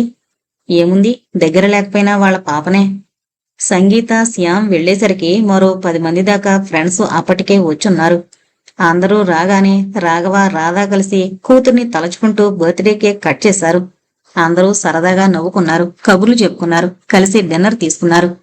ఈ పార్టీకి కారణమైన పాప దగ్గరలో లేదన్న విషయం కూడా ఎవరూ పట్టించుకోలేదు. కాని అంత సందడిలోనూ రాధమొహంలో దిగులు, కనిపించకుండా దాచేసుకున్న కన్నీళ్లు సంగీత మట్టుకు గుర్తించింది. రాధది తల్లి మనసు, ఆ లోటు ఆమెకు మాత్రమే తెలుసు. రాధిప్పుడు MBA చేయకపోతే ఏమైంది? కారులో ఇంటికొస్తూ అంది సంగీత. శ్యామ్ విచిత్రంగా ఆమె వంక చూసి ఏం సమాధానం చెప్పలేదు. పిల్లల్ని కని దూరంగా పెట్టడం చాలా కష్టం. రాధని చూస్తుంటే పాపం అనిపించింది. మళ్ళీ సంగీతే అంది. ఏం, రాధ నీతో బాధపడుతూ చెప్పుకుందా? అలాంటిదేమీ లేదు. అయినా మా ఇద్దరి మధ్య అంత చనువు లేదు, నేనే ఊహించాను. నువ్వేదో అనవసరంగా ఊహించుకుంటున్నావు. రాధ మంచి కాలేజీలో MBA చదువుతోంది. ఇంకో ఏడాది కష్టపడితే మంచి జాబ్ వెతుక్కుంటూ వస్తుంది. జాబ్ వస్తుంది, కాలం వెనక్కి రాదు. చిన్నగా వినిపించి వినిపించకుండా అంది సంగీత. సంగీత చెప్పినట్లే మర్నాడు కూడా వర్క్ పూర్తయ్యేసరికి చాలా ఆలస్యం అయింది. ఈ పాటికి శ్యామ్ వచ్చి వంట కార్యక్రమం పూర్తి చేసి ఉంటాడు. రుచిమాట ఎలా ఉన్నా కిచెన్ రూపాన్ని తలచుకుంటే భయం వేస్తుంది సంగీతకు. ఎవరో శత్రురాజులొచ్చి దండయాత్ర చేసినట్లు చిన్నాభిన్నం చేస్తాడు. ఆ తర్వాత 2 గంటలు కష్టపడితేనే కాని వంటింటి రూపం మామూలుకి రాదు. ఇంటికొస్తూ దారంతా ఆలోచిస్తూనే ఉంది. అలసటతో పాటు ఆకలి కూడా ఆమెను చికాకు పెట్టాయి. సంగీత వెళ్లేసరికి శ్యామ్ డైనింగ్ టేబుల్ మీద ప్లేట్స్, గ్లాసులు అమరుస్తున్నాడు. వెళ్లి స్నానం చేసి త్వరగా నీకిష్టమైన బంగాళదుంపల కూర చేశాను అంటూ ఊరించాడు. కాఫీ ఏం దొరకదా? జాలిగా అడిగింది. కాఫీ వద్దు సంగీ, కాఫీ తాగితే అన్నం తినలేవు, ఇప్పటికే బాగా లేట్ అయింది. సంగీత వెళుతూనే గేజర్ స్విచ్ ఆన్ చేసి టవల్ బాత్రూంలో పెట్టుకుని మంచం మీద ఒరిగింది. ఆమెకు తెలియకుండా నిద్ర పట్టేసింది. అరగంట గడిచినా సంగీత వస్తున్న జాడ కనిపించలేదు. శ్యామ్ అర్థం కాక బెడ్రూంలోకి తొంగి చూశాడు. ఆఫీసు నుంచి వచ్చిన డ్రెస్తోనే ముడుచుకుని నిద్రపోతోంది బెడ్ మీద. సంగీ, ఏంట్రా ఇంత నిద్ర? కనీసం నైటీ అయినా వేసుకోవచ్చు కదా అంటూ ఆమెను 2-3 సార్లు తట్టి లేపాడు. అబ్బా విసిగించుకో శ్యామ్, నన్ను పడుకోనివ్వు. కళ్ళు తెరవకుండానే నసిగింది సంగీత. ఏం తినకుండా పడుకుంటే నీరసం వస్తుంది. నీకోసం నీకిష్టమైన కూర చేస్తే దాని వంక కూడా చూడలేదు. ఇది అన్యాయం సంగీ. ఫ్రిడ్జ్లో పెట్టు, రేపు తింటా ప్లీజ్. అయినా శ్యామ్ వదల్లేదు. చిన్న కప్పులో పెరుగన్నం కలుపుకొచ్చి స్పూన్తో బలవంతంగా తినిపించాడు. 4 చెంచాలు మాత్రం తిని మళ్లీ పడుకుంది సంగీత. అలా పడుకున్న సంగీతను అర్ధరాత్రి తట్టి లేపింది ఆమె ఆకలి. ఒక్కసారి కప్పుకున్న దుప్పటి తీసి లేచి కూర్చుంది. పక్కనే ఉన్న అలారం టైం పీస్ 2 గంటలు చూపిస్తోంది. శ్యామ్ పక్కన లేడు. ఏంటిలా నిద్రపోయాను అనుకుంటూ లేచి బాత్రూంలోకెళ్లి మొహం చన్నీళ్లతో కడుక్కుని బెడ్ మీద శ్యామ్ తన కోసం తీసిపెట్టిన నైటీని వేసుకుని బయటకొచ్చింది. ఇల్లంతా చీకటిగా ఉంది. కంప్యూటర్ రూంలో మాత్రం దీపం వెలుగుతోంది. అంటే శ్యామ్ ఇంకా ఏదో వర్క్ చేసుకుంటున్నాడన్నమాట. ఫ్రిడ్జ్ తీసి పాలు గ్లాసులో పోసుకుని తేనె కలుపుకుని తాగింది. ఏంటి శ్యామ్, ఇప్పుడు టైం ఎంతైందో తెలుసా? వెనక నుంచొచ్చి 2 చేతులతో శ్యామ్ని చుట్టేస్తూ అతని భుజం మీద తన గెడ్డాన్నంచి కంప్యూటర్ వంక చూస్తూ అంది సంగీత. ఆ అమ్మాయి గారిని ఆకలి లేపి కూర్చోబెట్టిందా? తల తిప్పకుండానే అన్నాడు శ్యామ్. చాలా కరెక్ట్గా చెప్పావే. నువ్వు ఆకలితో నిద్రపోలేవని నాకు తెలుసు. పోనీ ఏమైనా తిన్నావా? అన్ని టేబుల్ మీదే ఉన్నాయి. ఇప్పుడేం తింటాను? పాలు తాగాను. అయినా నువ్వేంటి ఈ టైంలో నిద్రపోకుండా వర్క్ చేస్తున్నావు? ఇంటిని ఆఫీసులా మార్చక. గొంతులో సగం విసుగు సగం బాధ మిళితమై వినిపించాయి. కొత్త ప్రాజెక్ట్ సంగి. ప్రాజెక్ట్ మేనేజర్గా ముందు నాకు అర్థం కావాలి కదా. ఇంకా నువ్వు లేస్తే నా వర్క్ అవడం కష్టం అంటూ కంప్యూటర్ ఆఫ్ చేశాడు. నీకో విషయం చెప్పాలనుకుంటున్నాను. చారు ప్లేట్లోకి పోసుకుంటూ ఏంటి అన్నట్లు చూసింది భర్త వంక. నీ జాబుకి హాయిగా రిజైన్ చేసే అన్నాడు సూటిగా సంగీత వంక చూస్తూ శ్యామ్. చేసి ఆ తర్వాత ఎంబీఏలో చేరు. రాదలాగానా? వాళ్ళు ఒక ప్లాన్ లేకుండా చేసుకున్నారు. మనం పిల్లల్ని కావాలనుకోవడం లేదు కదా ఇప్పట్లో. నువ్వు ఫైనల్ ఇయర్ లో ఉన్నప్పుడు ఆలోచిద్దాం. ఇప్పుడు చేస్తున్న ఉద్యోగం మానేసి అర్జెంటుగా ఎంబీఏలో ఎందుకు చేరాలి? సంగీతకు బొత్తిగా నచ్చలేదు అతను అలా అండం. చదువుకోవడం ఎప్పుడూ బాగుంటుందని నువ్వేగా నాతో చాలాసార్లు అన్నావు. నేను చదివిస్తాను, హాయిగా చదువుకో. పైగా మంచి జాబ్ ఆపర్చునిటీస్ వస్తాయి. అవును, అదే నీ ఉద్దేశం. ఈ ఎంట్రన్స్లు రాసి కాలేజీకి పరిగెత్తి పైగా పరీక్షల టెన్షన్ భరిస్తూ నా వల్ల కాదు శ్యామ్. నా జీవితంలో అవన్నీ ముగిసిపోయే అనుకున్నాను. మళ్లీ వెనక్కు వెళ్లలేను అంటూ భుజాలు ఎగరేసింది సంగీత. మీ అమ్మాయిలతో వచ్చిన గొడవ అదే. పెళ్ళవగానే ఎదుగుదలకి బిరడా బిగిస్తారు. మళ్లీ మా మొగుళ్ళు ఏ విషయాల్లోనూ ఎంకరేజ్ చేయడం లేదు, పైకి రానివ్వరు అంటూ నిందలు.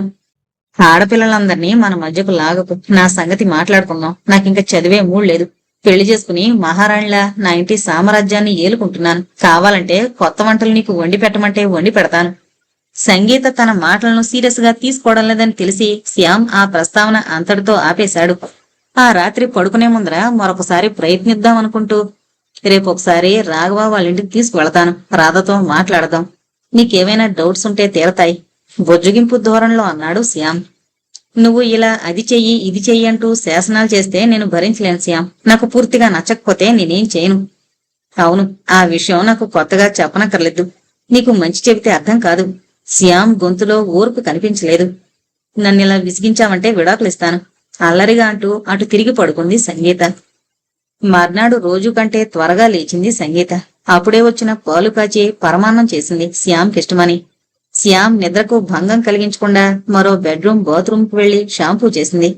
ఆర్డర్ ఇచ్చి తెప్పించిన ఎర్ర గులాబీ గుచ్చాన్ని తీసుకుని శ్యామ్ని లేపింది. యువరాజు గారికి సుప్రభాతం. ఈ రోజు తమరి పుట్టినరోజు అంటూ శ్యామ్ కప్పుకున్న దుప్పట్లాగేసింది. శ్యామ్ మొహంలో ప్రతిస్పందన లేదు. ఏంటలా డల్లగా ఉన్నావు? నీకు ఈ రూపం సూట్ అవ్వలేదు. సంగీతకు అర్థం కాలేదు. శ్యామ్ అదే సీరియస్నెస్ తో బాత్రూం వైపు కదిలాడు. సంగీత అడ్డంగా నిలబడి, ఏమైంది నీకు? పెళ్ళయ్యాక ఎప్పుడూ నిన్నిలా చూడలేదు అంది. అప్పటికీ ఏం మాట్లాడకుండా ఆమెను ఒక చేత్తో సున్నితంగా పక్కకు నెట్టేస్తూ బాత్రూం వైపు వెళుతున్న శ్యామ్ని వెళ్లనివ్వకుండా గుమ్మంలో అడ్డంగా నిలబడింది.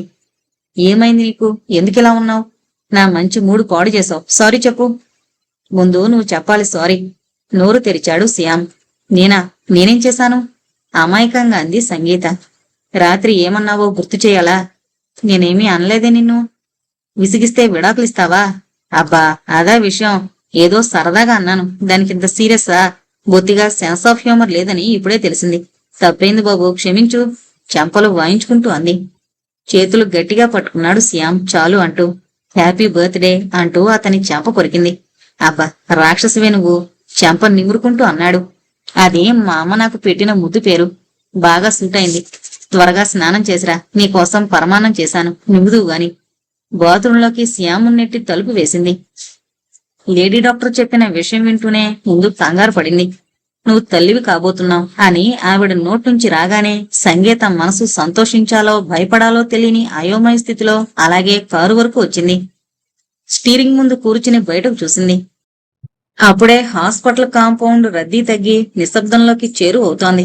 నెలలు నిండిన స్త్రీలు, పసిపిల్లల్ని చేతిలో ఎత్తుకుని జాగ్రత్తగా అడుగులేస్తున్న మహిళలు, మొత్తానికి అదొక ప్రపంచం. స్త్రీ మాతృమూర్తిగా కొత్త మలుపు తిరగబోతోన్న తరుణం అది. కాని శ్యామ్కిప్పుడే పిల్లలు కావాలని అనుకోవడం లేదు. నెల రోజుల క్రితం తను ఏదో పొరపాటున సరిగ్గా వేసుకొని పిల్స్ మూలంగా ఇలా సంభవించుండొచ్చు. ఏది ఏమైనా తను వివాహిత. ఇది సంభవించాల్సిన విషయమే. అయినా వారం రోజుల క్రితం ఆఫీసు వాళ్లు తనను ఏదో ప్రాజెక్టు వర్క్ మీద సింగపూర్ పంపిస్తున్నట్లు చెప్పింది. 2 నెలల పాటు ఎడబాటు. శ్యామ్తో ఈ విషయం అంటే, నువ్వు అలాంటి బెంగ పెట్టుకోవద్దు, నీ వర్క్ అయిపోబోతున్న టైంలో నేను నిన్ను జాయిన్ అవుతాను, ఇద్దరం సింగపూర్, మలేషియా చూసొద్దాం అంటూ ఉత్సాహంగా చాలా ప్లాన్స్ చెప్పాడు. ఇప్పుడు ఈ డాక్టర్ 2 నెలల పాటు ఏ ప్రయాణాలు చేయొద్దు, ఇంట్లో కూడా శ్రమపడే పనులు చేయొద్దు అంటూ జాగ్రత్తలు చెప్పింది. దీనికి శ్యామ్ ఎలా రియాక్ట్ అవుతాడో అనుకుంటూనే ఇంటికి చేరింది సంగీత. శ్యామ్ అప్పటికే ఆఫీసు నుండి ఇంటికి చేరినట్లున్నాడు. ఇంటర్నెట్ లో కూర్చుని ఏదో వెతుకుతున్నాడు.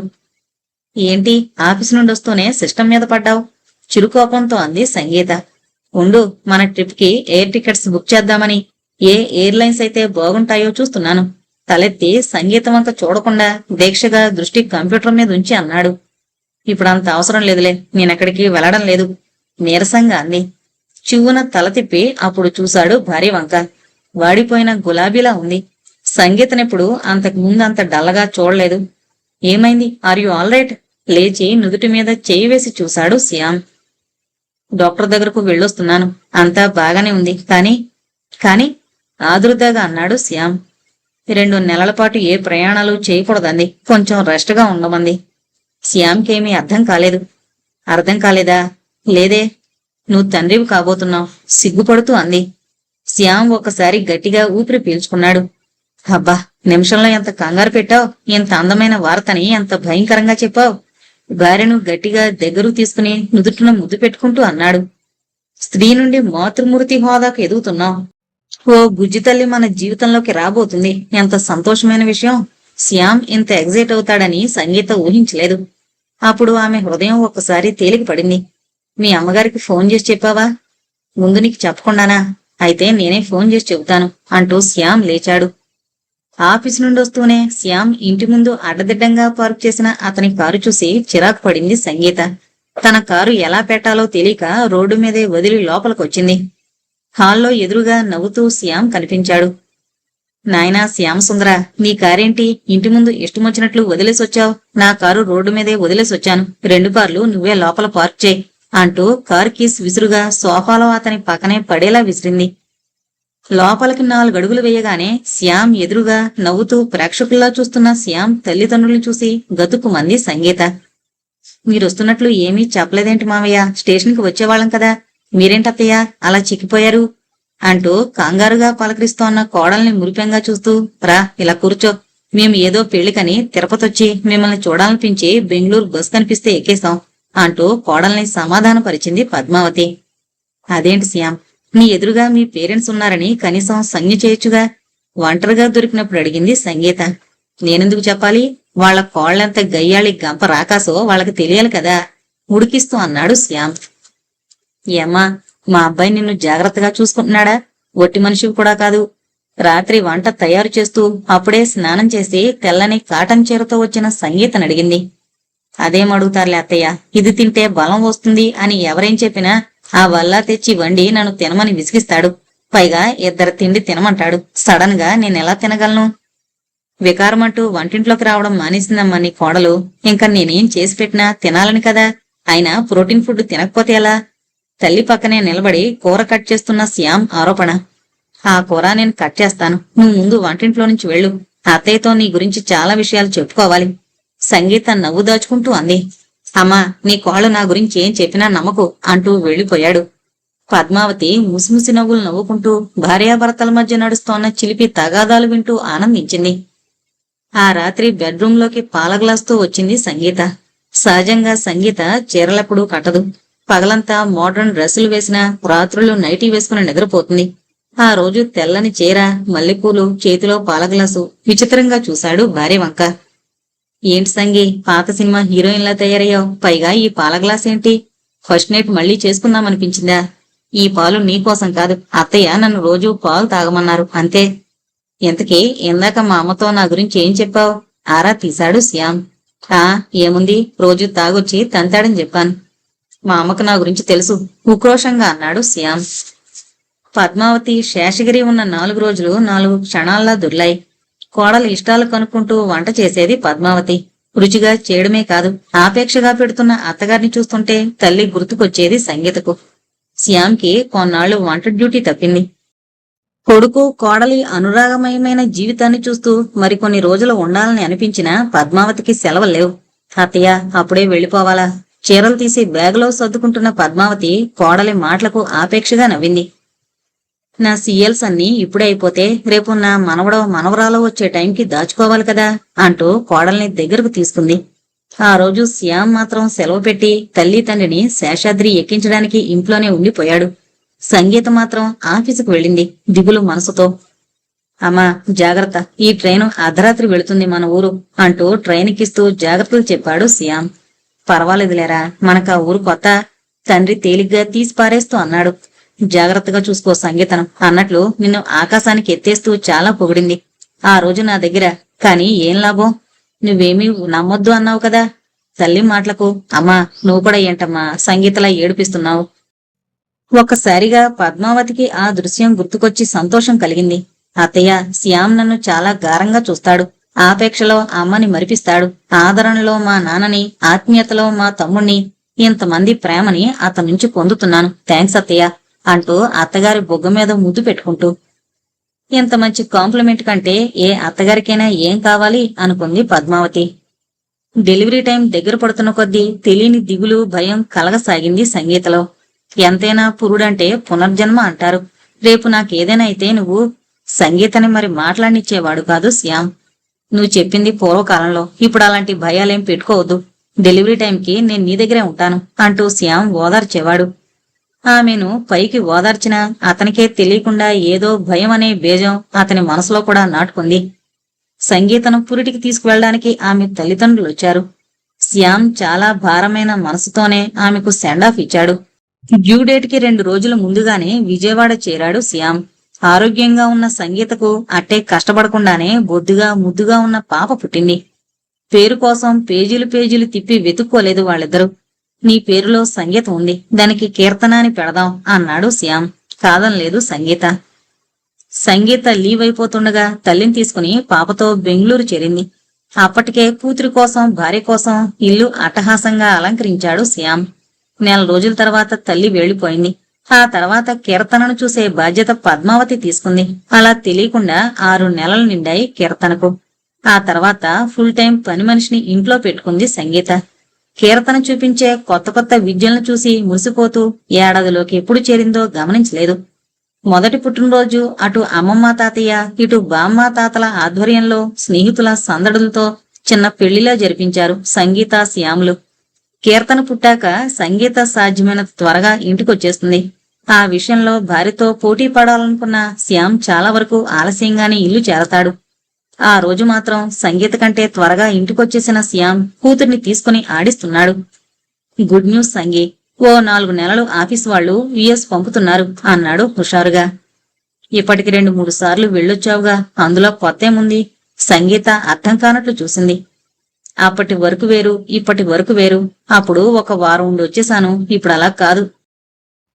మమ్మల్నిద్దరినీ వదిలి అన్ని రోజులుండాలంటే బెంగగా లేదా? ఎందుకు లేదు? ఆ ఒక్క విషయం ఆలోచిస్తూ వచ్చిన అవకాశం వదులుకోమంటావా? ఇది నా కెరీర్ కి చాలా హెల్ప్ చేస్తుంది.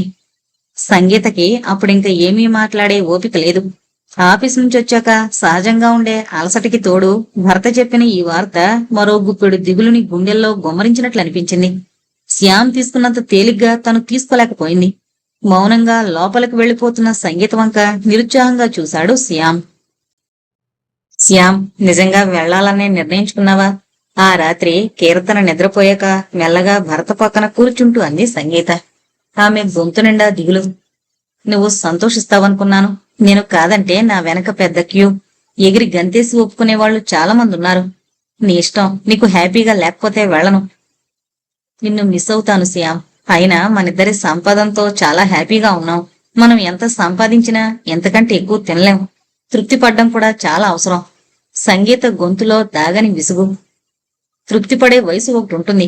అది మనిద్దరికీ రాలేదు. ఎదిగే అవకాశం ఉన్నప్పుడు ఎదగలేకపోవడం మన అసమర్థత. అయినా నువ్వు ఎందుకు సంపాదించిందంతా మన తినడం గురించి ఆలోచిస్తున్నావు? సంపాదించడం చేతకాని వాళ్ళు, అవకాశం రాని వాళ్ళు చాలా మంది బంధువుల్లో, స్నేహితుల్లో ఉంటారు. వాళ్లకు సహాయం చేయొచ్చు కదా. సరిగ్గా ఉపయోగించుకుంటే డబ్బు ఎప్పుడూ సమస్య కాదు. శ్యామ్ నచ్చజెప్పే ధోరణిలో అన్నాడు. మనకున్న దాంట్లో ఎవరికైనా సాయం చేస్తాం, అంతేకాని ఇతరులకు సాయం చేయడానికి మనం సంపాదించలేం. అందులో మమ్మల్ని ఇలా ఒంటరిగా వదిలేసి. పోనీ నువ్వు కూడా వచ్చేరాదు. అంటే నా జాబ్ వదిలేసుకుని నీ మీద డిపెండెంట్లా బ్రతకాలంటావా? చివున చూస్తూ అంది సంగీత. అలా అని నేను అనలేదు. అక్కడే జాబ్ చూసుకోవచ్చు. వీసా స్టేటస్లు చాలా రకాలుగా ఉంటాయి. అయినా 4 నెలల కోసం ఇవన్నీ చేయడం మూర్ఖత్వం. అయినా నువ్వేమీ అక్కడ సెటిల్ అవడానికి వెళ్లడం లేదు కదా. నా ఉద్దేశం, నీకు పెళ్లికి ముందరే చెప్పాను. ఇప్పుడు మళ్లీ చెబుతున్నాను. కేవలం 4 నెలలు అంతే. ఆ తర్వాత ఎటువంటి పరిస్థితుల్లోనూ మా ముందరుండాలి అంటూ సూటిగా చూసింది సంగీత. చిత్తం. 4 నెలల తర్వాత ఈ దీనుడు తమ సుముఖంలో ఉంటాడు, సరేనా? శ్యామ్కి సెండ్ ఆఫ్ చెప్పింది సంగీత, మరే ఆలోచన లేకుండా. మొదట్లో కొన్ని రోజులు తమ్ముడొచ్చి సాయంగా ఉన్నాడు. కాలేజీ తెరవగానే అతను వెళ్లిపోయాడు. పగలంతా ఆఫీస్ పనులు, ఇంటికి రాగానే కీర్తనతో గడపడం. రోజూ భర్త చేసే ఫోన్ కాల్స్ తో సంగీతకు కాలం తెలియకుండానే గడిచింది. మొదటి 2 నెలలు శ్యామ్ మాటల్లో భార్య, కూతురు మీద బెంగ తప్పించి మరే కబుర్లు ఉండేవి కావు. రాను రాను అమెరికా అందాలు, అక్కడ మనుషుల్లో కనిపించే క్రమశిక్షణ గురించి గంటల సేపు మాట్లాడేవాడు. సంగీత మాత్రం శ్యామ్ రాబోయే రోజు కోసం ఎదురుచూస్తూ గడిపేది. ఆ రోజు శ్యామ్ ఫోన్ చేయగానే, ఇంకో వారంలో నువ్వు మా ముందుంటావు అంటూ ఆనందంగా అంది సంగీత. శ్యామ్ బదులు చెప్పలేదు. సంగీతే చాలాసేపు గలగల కబుర్లు చెప్పింది. ఏంటంత డల్లగా ఉన్నావు? అమెరికా మీద అభిమానం పెంచుకున్నావా? రావాలంటే దిగులు పడుతున్నావా కొంపదీసి? అదేం కాదు సంగీత. నేను ప్రస్తుతం పాత జాబులో లేను. అమెరికన్ కంపెనీలో చేరాను. శ్యామ్, ఏమంటున్నావు? జోక్ చేస్తున్నావా? ఇంకో వారం రోజుల్లో నువ్వు వస్తావని కలలు కంటుంటే ఇదేంటి కొత్త జాబ్ అంటున్నావు? సో అమెరికా నిన్ను పూర్తిగా మార్చేసింది. భార్యతో ఏమీ చెప్పాలని అనిపించినంతగా.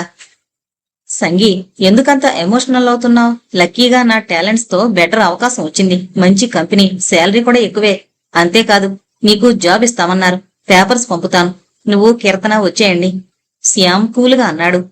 ఏంటి శ్యామ్, అన్ని నిర్ణయాలు నువ్వే తీసేసుకుంటున్నావు? నీ గురించి నీ ఇష్టం. నా గురించి నువ్వే నిర్ణయాలు తీసుకోవద్దు దయచేసి, కోపంగా అంది సంగీత.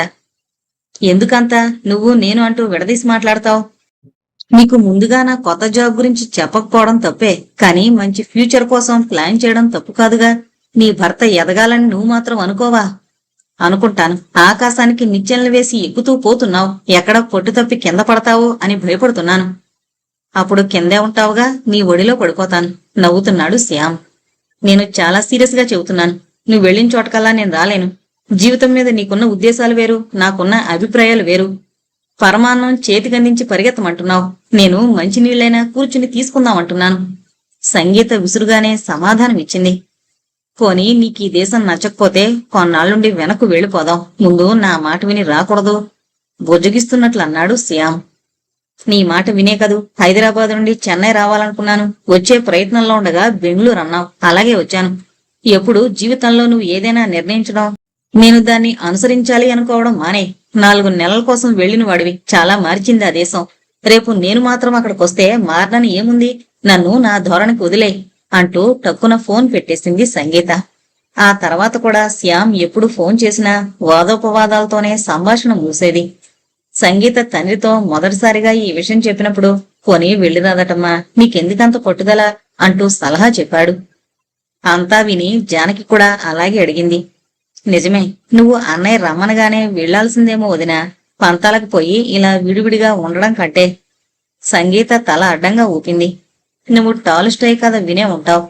సాయంకాలంలోగా నువ్వు ఎంత దూరం పరిగెత్తగలిగితే ఆ స్థలమంతా నీదే అని రాజుగారు అనగానే ఆ వ్యక్తి దురాశతో పరిగెత్తి పరిగెత్తి అలసిపోయి ప్రాణాలు విడుస్తూ చివరకు మనిషికి కావలసింది 6 అడుగుల నేలే అని గ్రహిస్తాడు. శ్యామ్ అలాంటి వాళ్లలో ఒకడు కాకూడదనే నేను వెళ్లలేదు. నేను జీవితం కావాలనుకున్నాను. అతను జీతం వెంట పరిగెడుతున్నాడు.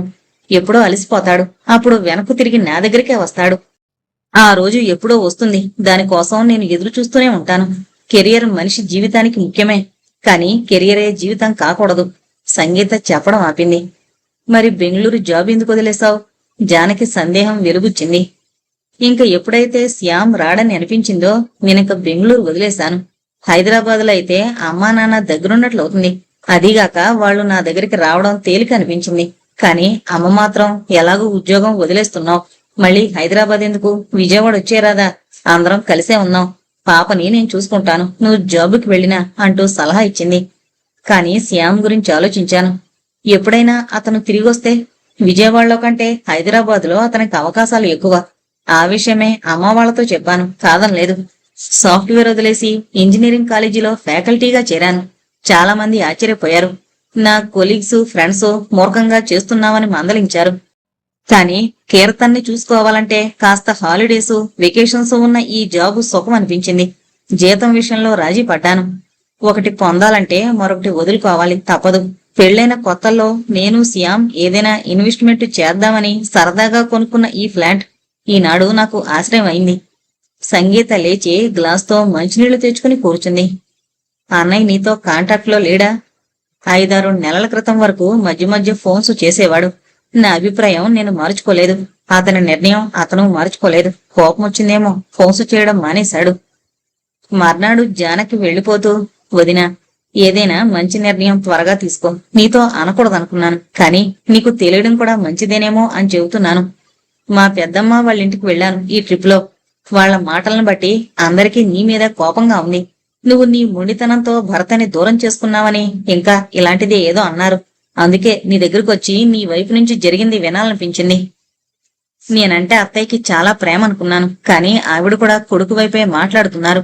అందుకే కాబోలు వాళ్ల మనవరాల్ని కూడా చూసుకోవడానికి రావడం మానేశారు. సంగీతకి చిన్న గాయమైనట్లు అనిపించింది. నువ్వేమీ ఫీల్ అవ్వకొదినా. కోడల పట్ల ఎంత ప్రేమున్నా కొడుకు తర్వాతే కదా మనం. మనకి ప్రత్యేకమైన అభిప్రాయాలు ఉండకూడదు. భర్త చూపించే పదాన్నే మనం నడిచి వెళ్ళాలి అని వాళ్ల ఉద్దేశం. సంగీత కళ్ళ నుంచి జారబోతూ ఆగిన కన్నీళ్లను చూస్తూ అంది జానకి. మనం కళ్ళకు గంతలు కట్టి నడిపించే ఎద్దులమా? అక్కడికి పెళ్లి పేరుతో చాలా మార్పులకు మౌనంగా సర్దుకుపోతాం. ఒక ప్రదేశంలో నాటుకున్న మొక్కనే మరో చోటుకు తరలిస్తే గిజగిజలాడిపోతుంది. ఊపిరి తీసుకుని చిగురించడానికే ఎంతో కాలం తీసుకుంటుంది. అలాంటిది ఒక ఆడపిల్ల సొంత బంధువులను వదిలేసి పుట్టి పెరిగిన ఊరిని, ఇంటిని, అంతెందుకు నిజాయితీగా ప్రేమించే తల్లి తండ్రి చేయి వదిలి కొత్త వ్యక్తితో బ్రతకడానికి కొత్త జీవితంలో కడుగు పెడుతుంది. ఆచారాలు అలవాట్లు అన్నీ కొత్తే, అయినా అలవాటు చేసుకోవాలనే ప్రయత్నం చేస్తుంది. ఇలాంటివన్నీ అబ్బాయిలకు ఉండవు. బాధ్యతల్ని మోయడానికి అదనంగా వచ్చే భార్య తప్పించి మరో ఈ విషయంలోనూ మార్పుండదు. నిజమేంటో తెలుసుకోకుండా నన్నే నిందించడం. బాధపడకొదినా. అన్నయ్య టెలిఫోన్ నెంబరుంటే ఇవ్వు, ఒక బాణం వేస్తాను అక్కడికి వెళ్ళాక, నవ్వుతూ అంది జానకి. బాణమా? అదే వదినా, నీకు దమయంతి తెలుసుగా, నలుడి ఆచూకీ తెలియక అబద్ధపు స్వయంవరం ప్రకటించి భర్తను తిరిగి పొందింది. అలాగే నువ్వు మళ్ళీ పెళ్లి చేసుకుంటున్నావని చెబుతాను, అంతే. శ్యామ్ నమ్మడు. మొదటిసారి పెళ్లికే నేను చాలా ఆలోచించానన్న విషయం అతనికి తెలుసు. అయినా అతను మనసు మారి రావాలి కాని మభ్యపెట్టి బలవంతంగా రావడం నాకిష్టం లేదు జానకి. సంగీత నిద్ర నుంచి ఉలిక్కిపడి లేచింది. అప్పటికే కాలింగ్ బెల్ చాలాసేపటి నుండి మోగుతున్నట్లు అనిపించి పరుగులాంటి నడకతో వీధి గుమ్మం తీసింది. ఎదురుగా చిన్న బ్యాగుతో నవ్వుతూ నిలబడింది నీరజ. అమ్మా, ఏంటి సడన్ సర్ప్రైజ్? నిన్న కూడా ఫోన్ చేసావు, చెప్పలేదు వస్తున్నట్లు. మళ్ళీ బస్సులోనే వచ్చావా? ఎన్నిసార్లు చెప్పానమ్మా ట్రైన్లో రమ్మనమని. నేనొస్తానుగా రిసీవ్ చేసుకోవడానికి అంటూ ఉప్పెనలా ప్రశ్నల వర్షం కురిపిస్తోన్న కూతురికి సమాధానం చెప్పకుండానే లోపలికి నడిచింది నీరజ. బస్సు అయితే ఇంటి దగ్గర దిగచ్చు, నిన్ను శ్రమ పట్టనక్కర్లేదు. ఆ చంటిదాన్ని వేసుకుని ఇంత పొద్దున్నే స్టేషన్కి రావడం కష్టం కదా, ఎంతకే నిద్రపోతుందా? చివరి మాట చిన్నగా అంది. ఎంత పొద్దున్నే లేవదులే, నీ గొంతు వింటే తప్పించి. అయినా నువ్వు వస్తున్నట్లు ఎందుకు దాచావు? నిలదీసింది. దాచడానికేముందే, నేనొచ్చే వరకు నాకే నమ్మకం లేదు. మీ రాణత్త గెట్ టుగెదర్ పెడుతోందని తెలుసుగా. అది రేపే, ఒకరోజు ముందరొస్తే మీతో గడిపినట్లుంటుందని. అయితే ఇదంతా పార్టీ కోసం, మా కోసం కాదన్నమాట. చాలేవే, పార్టీ కోసం అయితే రేపే వచ్చేదానిగా. ముందు కీర్తనని ఒకసారి చూసొస్తాను. అన్నట్లు పాలున్నాయి ఫ్రిడ్జ్లో. ఆ, నువ్వు మొహం కడుకుందా, నేను కాఫీ కలుపుతాను. ఆ రోజు మధ్యాహ్నం భోజనాలయ్యాక సంగీత బెడ్రూంలో చేరారు. అప్పటికే ఆడుకుని ఆడుకుని అమ్మమ్మొళ్ళో నిద్రపోతోంది కీర్తన. ఆ కబుర్లు ఈ కబుర్లు చెప్పుకున్నాక జానకి వెళుతూ వెళుతూ తనతో అన్న విషయాలు తల్లితో అంది సంగీత. ఇలాంటిది ఎప్పుడో వినాల్సి వస్తుందని నేను అనుకున్నాను. నువ్వు శ్యామ్కి దూరంగా ఉండడం మూలంగానే ఇవన్నీ వచ్చాయి. కూతుర్ని గురించి ఎవరు విమర్శించినా నీరజకు నచ్చదు. అత్తయ్యకి నేనంటే ఇష్టమే. ఆవిడ కూడా నా గురించి ఇలా అనుకోవడం కొంచెం బాధగా ఉంది. కొడుకు మీద ప్రేమతో ఏదో అనుంటారు. అంత మాత్రాన నీ మీద ప్రేమ లేదని ఎందుకు అనుకుంటావు? అసలు అతను యుఎస్ వెళ్ళాక నువ్వు మీ అత్తగారి ఊరు వెళ్ళావా? వాళ్లతో ఎలాంటి కాంటాక్ట్స్ లేవు. పెద్దవాళ్ళు వాళ్ళు. నీకెందుకంత పట్టుదల? ఒకసారి ఒంగోలు వెళ్లి వాళ్ళ దగ్గర 4 రోజులుండిరా. స్వయంగా కలుసుకుంటే ఇలాంటి సమస్యలు మొగ్గుల్లా విడిపోతాయి. తల్లి నచ్చజెప్పే ధోరణిలో ఉంది. సంగీతేం మాట్లాడలేదు. తర్వాత అశాంతిగా, ఎంతైనా వాళ్ళ అబ్బాయి తప్పు అనుకోరు, నాదే తప్పనంటారేమో. వాళ్ల వరకు ఎందుకు, నాకే అనిపిస్తోంది నువ్వేదో అతన్ని హర్ట్ చేసావేమోనని. నీకు చిన్నప్పటి నుండి కోపం ఎక్కువే. అమ్మా, నువ్వు కూడా అలా అనడం అన్యాయం, అన్నీ తెలిసి. నిజమే, కానీ అతను రమ్మని పిలిస్తే ఎందుకు వెళ్ళకూడదు? అయినా ఏ ఆడపిల్లైనా అమెరికా వెళ్లాలని కలవరిస్తారు. భర్త బాగా సంపాదించాలని కోరుకుంటారు. నువ్వేంటే చిత్రంగా ఉన్నావు? కూతురు వంక చూసి నవ్వుతూ అంది నీరజ. సరిగ్గా శ్యామ్ ఇలాగే అన్నాడు. అందరూ ఒక రకంగా ఉంటారా? మీ కాలం కాదు. మొగుడు ఏం చేసుకుపోయినా మౌనంగా భరించడానికి. ఏం చేస్తాం, మీలా ఉద్యోగాలు చాలా మందిని చేయలేదు. గుర్తింపు లేని హౌస్ వైఫ్ పోస్టు. నా విషయమే తీసుకో. మీ డాడీ మీద చాలాసార్లు కోపం వచ్చేది. వాళ్ళని చూసుకుంటూ నన్ను పట్టించుకోవడం లేదు. ఎన్నోసార్లు డైవర్స్ తీసుకోవాలనుకున్నాను. కానీ అప్పుడు నువ్వు నీ తమ్ముడు నా కాళ్లకు బంధాలు వేసేవాళ్లు. మీ ఇద్దరూ తండ్రి ప్రేమకు దూరం కావడం నేను ఊహించలేకపోయేదాన్ని. సంసారం నిలవాలనుకుంటే కాస్తో కూస్తో సహనం కావాలి. నువ్వు నీ కూతురు గురించి ఆలోచించడం లేదు. ఆ పసిదానికి తండ్రి ప్రేమ కరువైంది కదా. అమ్మా, ప్లీజ్, మా ఇద్దరిది శాశ్వతమైన వియోగం కాదు. దయచేసి నువ్వంత భయపెట్టక. నువ్వన్నట్లు ఒంగోలు వెళతాను, సరేనా? వాళ్లతో కూడా శ్యామ్తో వాదించినట్లు వాదించక. ఎదిరించి ఎవరినీ మార్చలేవు. వినయంగా నడుచుకో. మనసులో లేకపోయినా నటించు. నటించడం ఏంటమ్మా? వాళ్ళంటే నాకెప్పుడూ గౌరవమే. నన్నెంతో ప్రేమగా చూసుకుంటారు. అయినా ఇదంతా మీ అల్లుడు మూలంగానే అయింది. అతన్ని రాని నేను ఊరికే వదలను, కోపంగా అంది సంగీత. తర్వాత కబుర్లు మరనాడు జరగబోయే పార్టీ మీదకు మళ్ళింది. రాణత్త పొద్దున్న బ్రేక్ఫాస్ట్ నుండి రాత్రి డిన్నర్ వరకు ఉండమంది. అంతసేపు కీర్తన్ని చూసుకోవడం కష్టం, నేను రానమ్మా. అదేంటే నువ్వు కూడా రానంటావు? మీ డాడీకి ఏ సరదాలు లేవు. పైగా వాళ్ళంతా నా బంధువులు కదా, అందుకని రాలేదు. కాలేజీలో క్రికెట్ మ్యాచ్ ఉందని మీ తమ్ముడు మానేశాడు. నువ్వు రాకపోతే మొత్తం మన ఫ్యామిలీకి నేను ఒక్కదాన్ని రిప్రజెంట్ చేసినట్లు అవుతుంది, నిరుత్సాహంగా అంది నీరజ. అన్నట్లు అమ్మ వాళ్ళు బ్రెజిల్ నుంచి రావడం లేదు కదా. బాపట్లలో ఉన్న మావయ్య అయినా రావచ్చు కదమ్మా. ఆయనకేమైంది? మొదట వస్తానని అన్నాడు, తర్వాత రావడం లేదని ఫోన్ చేశాడు. ఇంజనీరింగ్ సెకండ్ ఇయర్ స్టూడెంట్స్ తో టూర్ వెళ్లాల్సి వచ్చిందట. రాలేకపోతున్నందుకు చాలా బాధపడ్డాడు. నీరజ కూడా అటు అక్క అన్నయ్య ఇద్దరూ రాకపోవడం లోటుగానే అనిపించింది.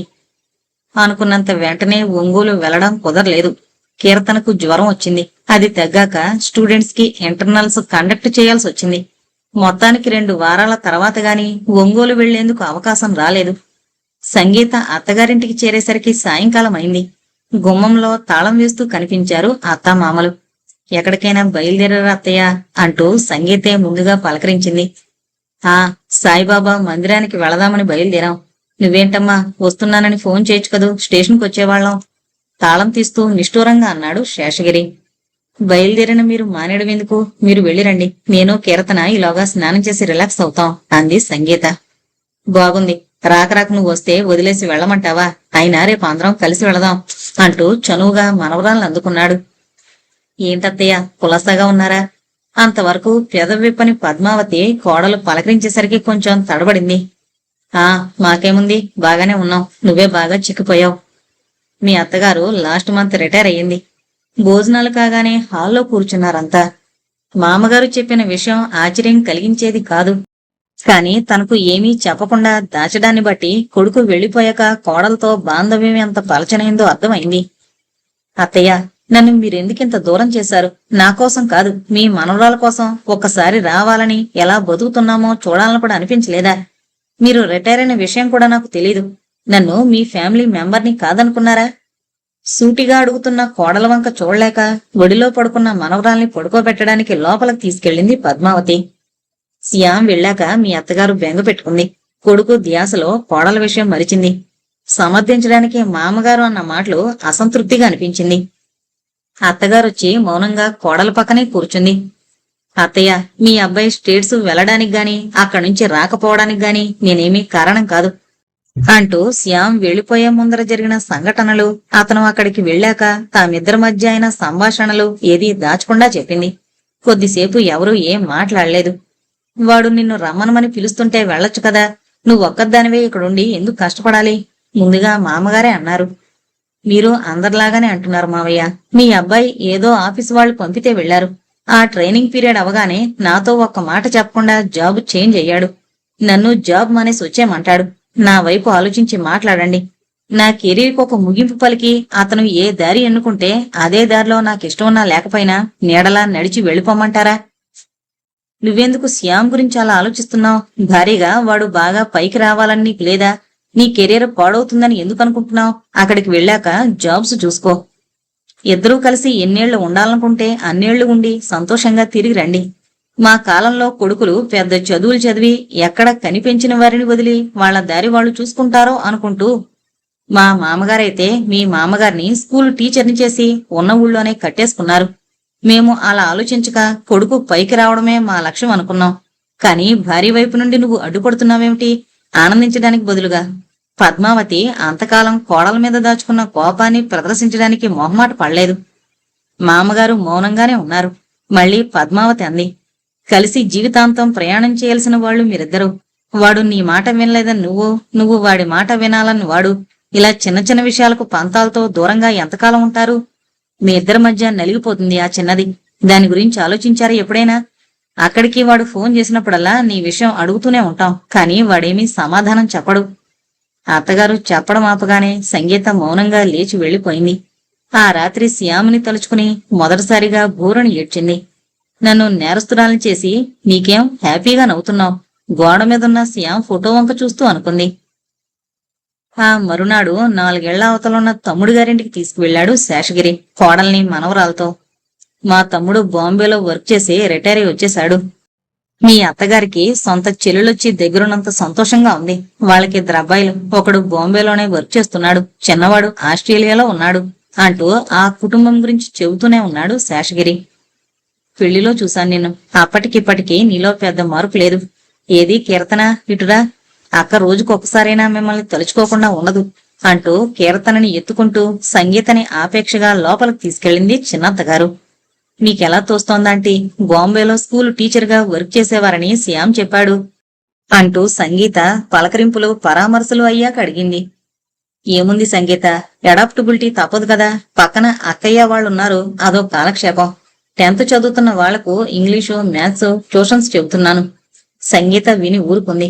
శ్యామ్ గురించి పెద్దగా అడగలేదు. అందుకు సంగీత తేలిగ్గా గాలి పీల్చుకుంది. మొత్తానికి అక్కడున్న 4 రోజులు 2 కుటుంబాల మధ్య సంగీత కీర్తనలకు చాలా ఉత్సాహంగా గడిచిపోయింది. అత్తగారు మాత్రం సమయం దొరికినప్పుడల్లా సంగీతకు మంచి చెడు చెబుతూనే ఉంది. అంతకుముందు కోడల మీద పేరుకున్న కోపం క్రమంగా కరిగి ఆ స్థానంలో ఆమంటే సానుభూతి చోటు చేసుకుంది. వెళ్లే రోజున దగ్గర కూర్చోబెట్టుకుని, వాడు తెలియకుండానే నీ మనసుకు గాయం చేశాడు. కాని ఒకటి ఆలోచించు, భార్యాభర్తలు రైలు పట్టాల్లాంటి వాళ్ళు. ఒక పట్టా మీద సంసారమనే రైలు బండి, దానిలో మీ పిల్లల్ని ఎక్కించుకుని ఎలా ప్రయాణం చేయగలరు అంటూ కోడలికి మరోసారి హెచ్చరించింది. నువ్వు హఠాత్తుగా రావడంతో పాపకి నీకు ఏమీ కొనలేకపోయాను అంటూ 5,000 చేతిలో పెట్టింది. మీరిద్దరూ సంతోషంగా ఉండాలని మీ అత్తయ్య కోరిక. ఏదైనా నీ మనసును నొప్పించే మాటలంటే మమ్మల్ని క్షమించు. మామగారి మాట పూర్తి కాకుండానే నొచ్చుకున్న మొహంతో, అలా అనకండి మావయ్య, పెద్దవాళ్ళు, మా మంచి కోరేవాళ్ళు. మీరొక మాట అన్నా తప్పేం లేదు. నేను మీ మామయ్య వచ్చే నెలలో వస్తామమ్మా. మీ ఆడబడి చూస్తోంది. పద్మావతి కోడలికి ధైర్యం కలిగించాలి అన్నట్లంది. ఒంగోలు నుంచి విజయవాడ చేరేలోగా చాలా ఆలోచించింది సంగీత. హృదయ భారాన్ని దించుకోవడానికని వెళ్లినా తెలియకుండా ఆమె మనసు మరింత బరువును పెంచుకునే వచ్చింది. తన చుట్టూ తిరుగుతున్న తడిపొడి ఆలోచనల్ని తరిమికొట్టలేకపోయింది. బాగా అలిసిపోయినట్లొచ్చిన కూతుర్ని చూసి బెంగపడ్డారు తల్లి తండ్రి. అత్తగారింట్లో ఏం జరిగింది అని కూడా అడగడానికి భయపడింది నీరజ. కూతురి మౌనంలో ఆమెకు చాలా విషయాలు తెలిసాయి. మొదటిసారిగా సంగీత మరో రకంగా ఆలోచించడం మొదలుపెట్టిందని, ఇంతవరకు తాను దృఢంగా ఏర్పరచుకున్న నిర్ణయాన్ని తనంతట తానుగా చిన్నాభిన్నం చేసే ప్రయత్నమేదో అంతరంగంలో మొదలైంది. ఈ కాలం పిల్లలకి పక్కనుండి సలహాలు మాత్రం చెప్పి వదిలేయడం తప్పించి అధికారంతో శాసించలేమని నీరజకు తెలుసు. తల్లి తండ్రి ఏమీ అడక్కపోవడం ఆశ్చర్యమనిపించినా ఒక విధంగా ఊరటగా అనిపించింది సంగీతకు. ముక్తసరిగా ఒంగోలు కబుర్లు చెప్పింది. అస్థిమితమైన మనసుతోనే హైదరాబాదు చేరింది సంగీత. వారం రోజులు వదిలిపెట్టిన ఇల్లు ముస్తాబు చెదిరిన ఇల్లాల్లా ఉంది. సంగీత సూటిగా బెడ్రూం వైపు నడిచింది కీర్తనని తీసుకుని. స్టేషన్ నుంచి ఇంటికొస్తుంటే ఆటోలోనే నిద్రపోయింది కీర్తన. తల్లి రాత్రికి తినమంటూ చాలా చేసిచ్చింది. మనస్సంతా అల్లకల్లోలంగా ఉండడంతో ఆకలి గురించిన ఆలోచన రాలేదు. వేణ్ణీళ్లతో షవర్ బాతు చేశాక పోయిన ఓపికేదో తిరిగొచ్చినట్లయింది. అప్పుడు పడుకునే ఆలోచన రాలేదు. శ్యామ్తో మాట మంతీ రాసుకునే పుస్తకం తీసింది. శ్యామ్, ఎక్కడున్నావు? ఏం చేస్తున్నావు? నిన్ను ఏమనాలో కూడా నాకు తెలియడం లేదు. అందరి ముందు దోషిలా తలవాల్చుకునేలా చేశావు. ఎందుకిలా చేశావు? ఎన్నిసార్లు అడిగినా ఇదే ప్రశ్న, అర్థం కాని ప్రశ్న. పెళ్లి అనేది చాలా ప్రమాదకరం అని భయపడుతూనే నీతో పెళ్లి కొప్పుకున్నాను.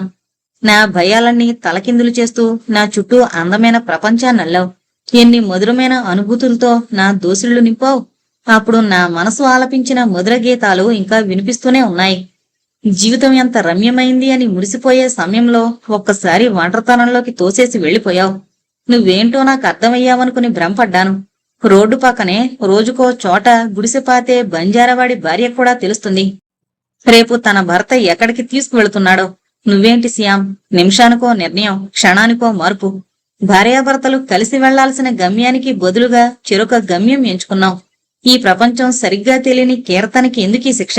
అమ్మ కావాలా, నాన్న కావాలా అంటే అని ఏ పిల్లనైనా ప్రశ్నిస్తే ఏం సమాధానం చెబుతారు?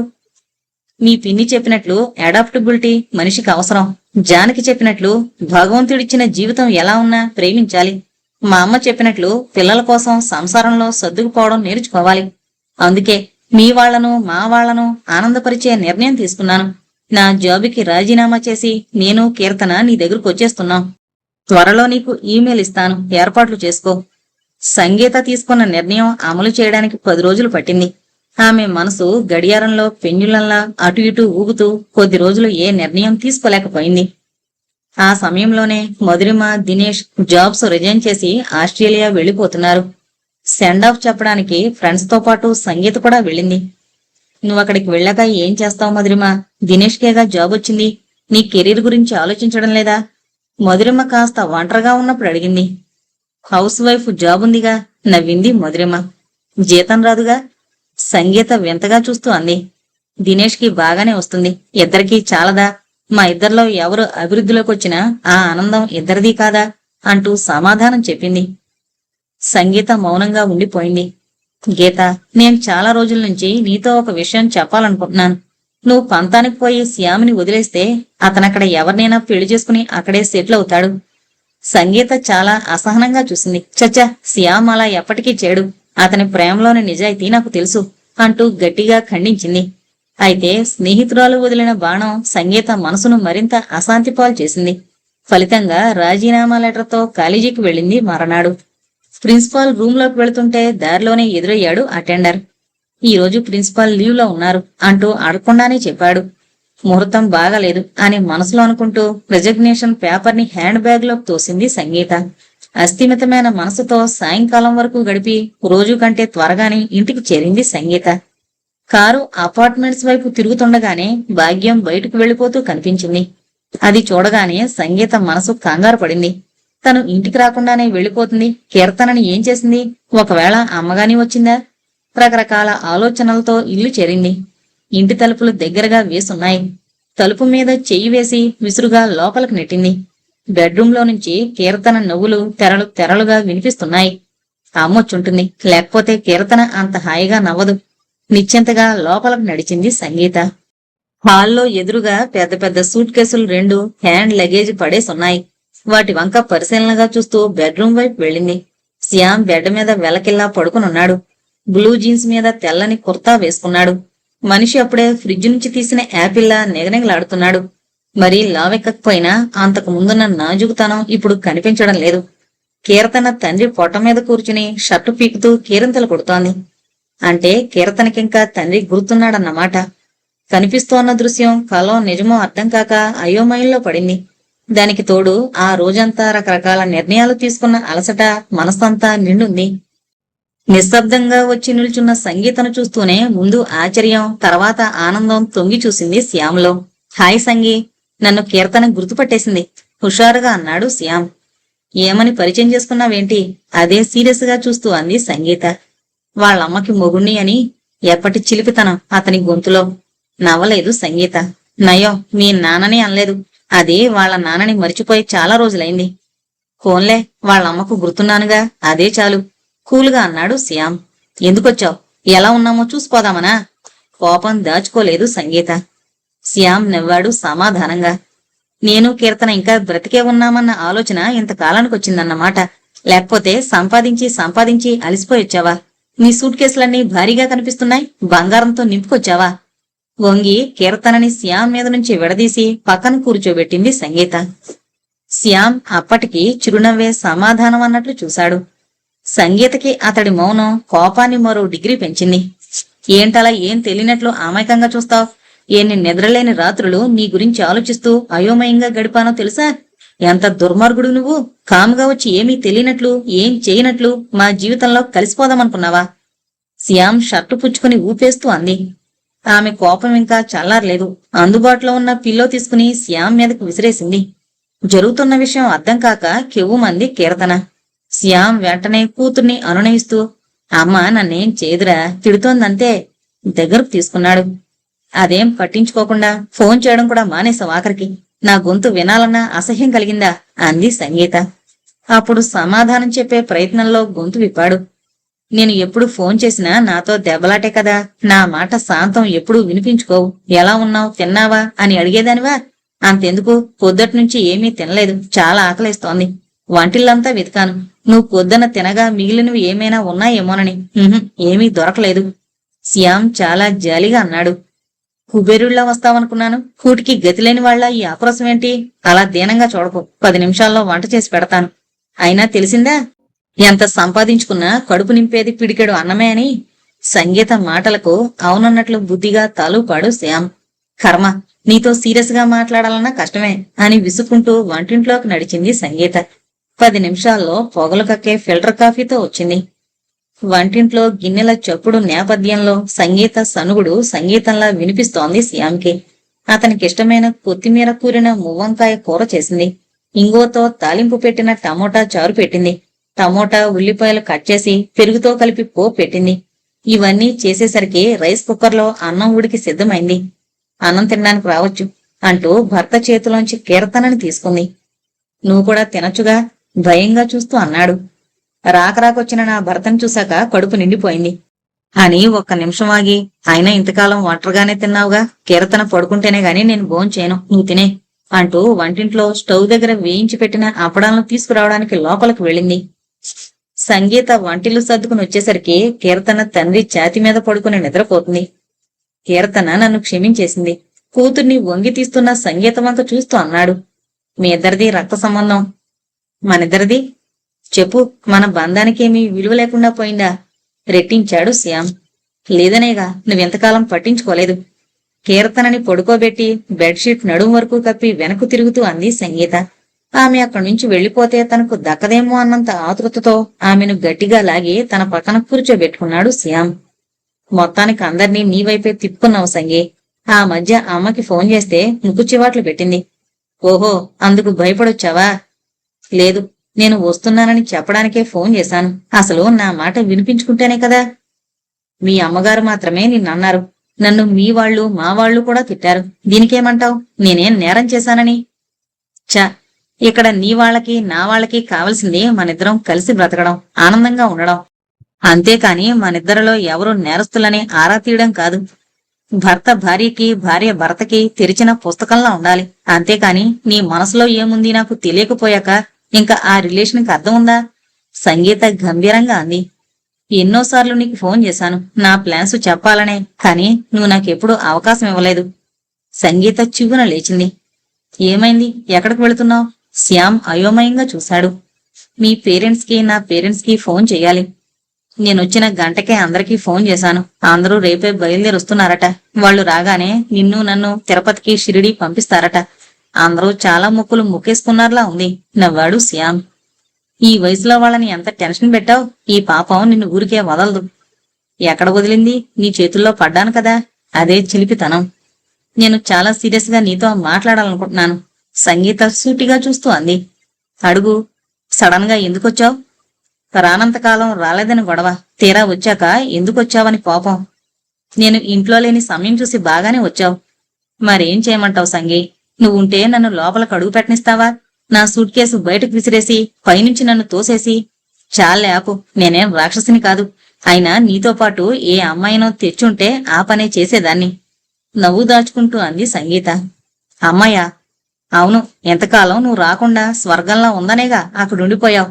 ఏ అప్సరసనో పెళ్లి చేసుకునుంటావనుకున్నాను. లాభం లేదు. నువ్వు అన్నట్లు అప్సరసలో ఉండొచ్చేమో కాని నీలాంటి అందాల రాక్షసి మాత్రం అక్కడ లేదు. అందుకే వచ్చేశాను. సంగీత ఏమీ మాట్లాడలేదు. నువ్వు చాలా మారావు సంగీ. ఎప్పుడు దేవుడికి దీపం పెట్టేదానివి కాదు. ఇప్పుడు పూజా మందిరంలో రకరకాల దేవుళ్ళు. దేవుడి మీద నమ్మకం పెరిగిందా? ఆయన సాయం కావాలనిపించిందా? మరొక విషయం నాకెంతో ఆనందం కలిగించింది. ఎంత నన్ను తిట్టినా నా మీద నీకు ప్రేమ, భక్తి ఎక్కువే. నేను వెళ్ళాక నా మీద కోపంతో నా డ్రెస్సులన్నీ ఏ ముష్టివాళ్లకో ఇచ్చేసి ఉంటావనుకున్నాను. కాని అన్నింటినీ శ్రద్ధగా దాచావు. నేను రాగానే నా సూట్ కేసు కూడా తెరవాల్సిన పని లేకుండా పోయింది. అయితే నువ్వే పెద్దగా కొత్త డ్రెస్సులేమీ కొనుక్కోలేదు. నీకు డ్రెస్సుల మీద ఇంట్రెస్ట్ చాలా ఉండేది. అంతేకాదు, బయటకు వెళ్లాలంటే గంటసేపు డ్రెస్సింగ్ టేబుల్ దగ్గరే గడిపేదానివి. ఇప్పుడు ఎక్కడికి వెళుతున్నట్టు లేదు. ఎందుకంటే అక్కడంతా చాలా దుమ్ము పేరుకుపోయింది. ఒక అమ్మాయికి అలంకరణ మీద మోజుపోయిందంటే ఏదో మామూలుగా లేనట్టే లెక్క. అదంతా విరక్తే. నువ్వు ఊహించుకుంటున్నంత దిగులు నీ మీద నాకేం లేదు. హాయిగానే ఉన్నావు. ఆయన ఇల్లంతా శోధించావన్నమాట. ఏం చేయను? నువ్వొచ్చే వరకు ఎవరితో మాటామంతి చెప్పుకోను. ఓరగా సంగీతను చూస్తూ అన్నాడు శ్యామ్. సంగీతకు వెంటనే తను రాసుకునే పుస్తకం గుర్తుకొచ్చింది. తనింతకాలం ఎవరికంటా పడకుండా గుట్టుగా దాచుకున్న గుప్తాక్షరాలు చదివేసి ఉంటాడు. నీకు సిగ్గులేదు నా విషయాలని తెలుసుకోవడానికి? అసహనంగా అంది సంగీత. నువ్వు వేరు, నేను వేరు కాదు. ఆ విషయం ఇప్పుడు తెలిసిందా? నీకెప్పటికీ తెలీదుగా. నీతో వాదన చేసే ఓపిక లేదు. సంగీత తల మరోవైపుకు తిప్పుకుంది. వాదన కాదు, నేనేం చేశాను? ఎదగాలనుకున్నాను. డబ్బు మీద ఆకాంక్ష అనుకున్నావు. బయట ప్రపంచం చూద్దాం అనుకున్నాను. అమెరికా వ్యామోహం అన్నావు. నువ్వక్కడికొస్తే నీ కెరీర్ పాడవుతుందని భయపడ్డావు. ఉద్యోగం దొరికే వరకు తల్లి పోస్టులో ఆనందపడతావనుకున్నాను. కానీ నా మీద ఏవేవో భయాలు పెట్టుకున్నావు. భవిష్యత్తు మీద ఇద్దరం కలిసి నిర్మించుకోవలసిన సుందర స్వప్నాన్ని సహకరించకుండానే భస్మం చేశావు. ఇద్దరు కలిసి బ్రతికేటప్పుడు ఎన్నో సంఘర్షణలు తప్పవు. ఒకరికొకరు సమన్వయం కుదుర్చుకోవడం చాలా అవసరం. నేను నీతో కలిసే అడుగేయాలనుకున్నాను. కానీ నువ్వే ముందుకు రానంటున్నావు. నేనేం చేయను? ఎత్తుకు తీసుకెళ్ళు. ఏ భావమో తెలీదు ఆ గొంతులో. శ్యామ్ చిన్నగా వినిపించకుండా అన్నట్లు గుణిగాడు. అందుకే వచ్చాను అని. ఇద్దరూ నిశ్శబ్దంలో కొద్దిసేపు ఉండిపోయారు. చాలా రోజుల తర్వాత కలుసుకున్నా ఏదో ఒకరి పట్ల ఒకరు తప్పు చేశామేమో అన్న భావమో, మనసులో సుళ్ళు తిరుగుతున్న ప్రేమాభిమానాలను అణగదొక్కే ప్రయత్నమో కాసేపు గొంతెత్తలేదు ఇద్దరు. ముందుగా శ్యామ్ అన్నాడు. ఒకసారి కాలచక్రం వెనక్కు తిరిగి నీ ముందుంటే బహుశా నన్ను పెళ్లి చేసుకుని తప్పు చేశావేమో కదా. అతని గొంతు బాధతో నిండుంది. సంగీత చప్పున తిరిగి అతని భుజం మీద తలవాల్చి, లేదు శ్యామ్, కాలచక్రం ఎన్నిసార్లు వెనక్కు తిరిగినా నేను ఈ తప్పు చేస్తూనే ఉంటాను. ఎందుకంటే నువ్వంటే నాకు అంత ఇష్టం. దాగిన కన్నీళ్లు ఒక్కసారిగా జాలువారి చెంపల మీద జారాయి. సారీ సంగీ, నిన్నిలా ఏడిపించాల్సి వచ్చినందుకు. నన్ను క్షమించు. కానీ మరీ బేలగా అయిపోకు. ఇందాకట్లా తిట్టు కొట్టు. నువ్వలా ఉంటేనే నాకిష్టం. ఆమెని పొదివి పట్టుకుంటూ అన్నాడు. ముంచుకొస్తున్న ప్రమాదం ముసురులా వెలిసిపోవడం, ప్రళయాన్ని ఎదుర్కోవాలనుకున్నాడు. కాని చిన్న తుఫానులా ముగిసిపోవడంతో శ్యామ్ మనసు తేరుకుంది. సంగీత మనసు వియోగంతో బాగా గాయపడింది. కాని విరిగిపోలేదు. ఎలాగైనా మెల్లగా ఒప్పించి తనతో స్టేట్స్ తీసుకువెళ్లాలి. అక్కడ జీవితాన్ని ఆమె కూడా కొన్నాళ్లు అనుభవించాలి. ఆ తర్వాత ఆమె ఇష్టం. ఏ దేశంలో ఉండాలంటే అక్కడికే ప్రయాణం. తను అభ్యంతరాలేమీ ఉండవు. నిద్రలోకి జారాడు శ్యామ్. శ్యామ్ గుండెల మీద తల పెట్టుకుని పడుకున్నా అతని ఆలోచనలు ఆమెకు తెలియవు. ఎందుకంటే ఆమె ఆలోచిస్తున్న తీరు వేరుగా ఉంది. నయం, రాజీనామా ప్రిన్సిపల్ చేతిలోకి వెళ్లలేదు. అది చించి అవతల పడేసి జాబులో చేరుకోవాలి. మెల్లగా శ్యామ్ని ఒప్పించి అతనికి నచ్చే ఏ ఉద్యోగంలో అయినా చేరమనాలి. శ్యామ్ వియోగాన్ని అనుభవించున్నాడు. కీర్తనని తనని వదులుకునే ఏ నిర్ణయం అతను తీసుకోడు.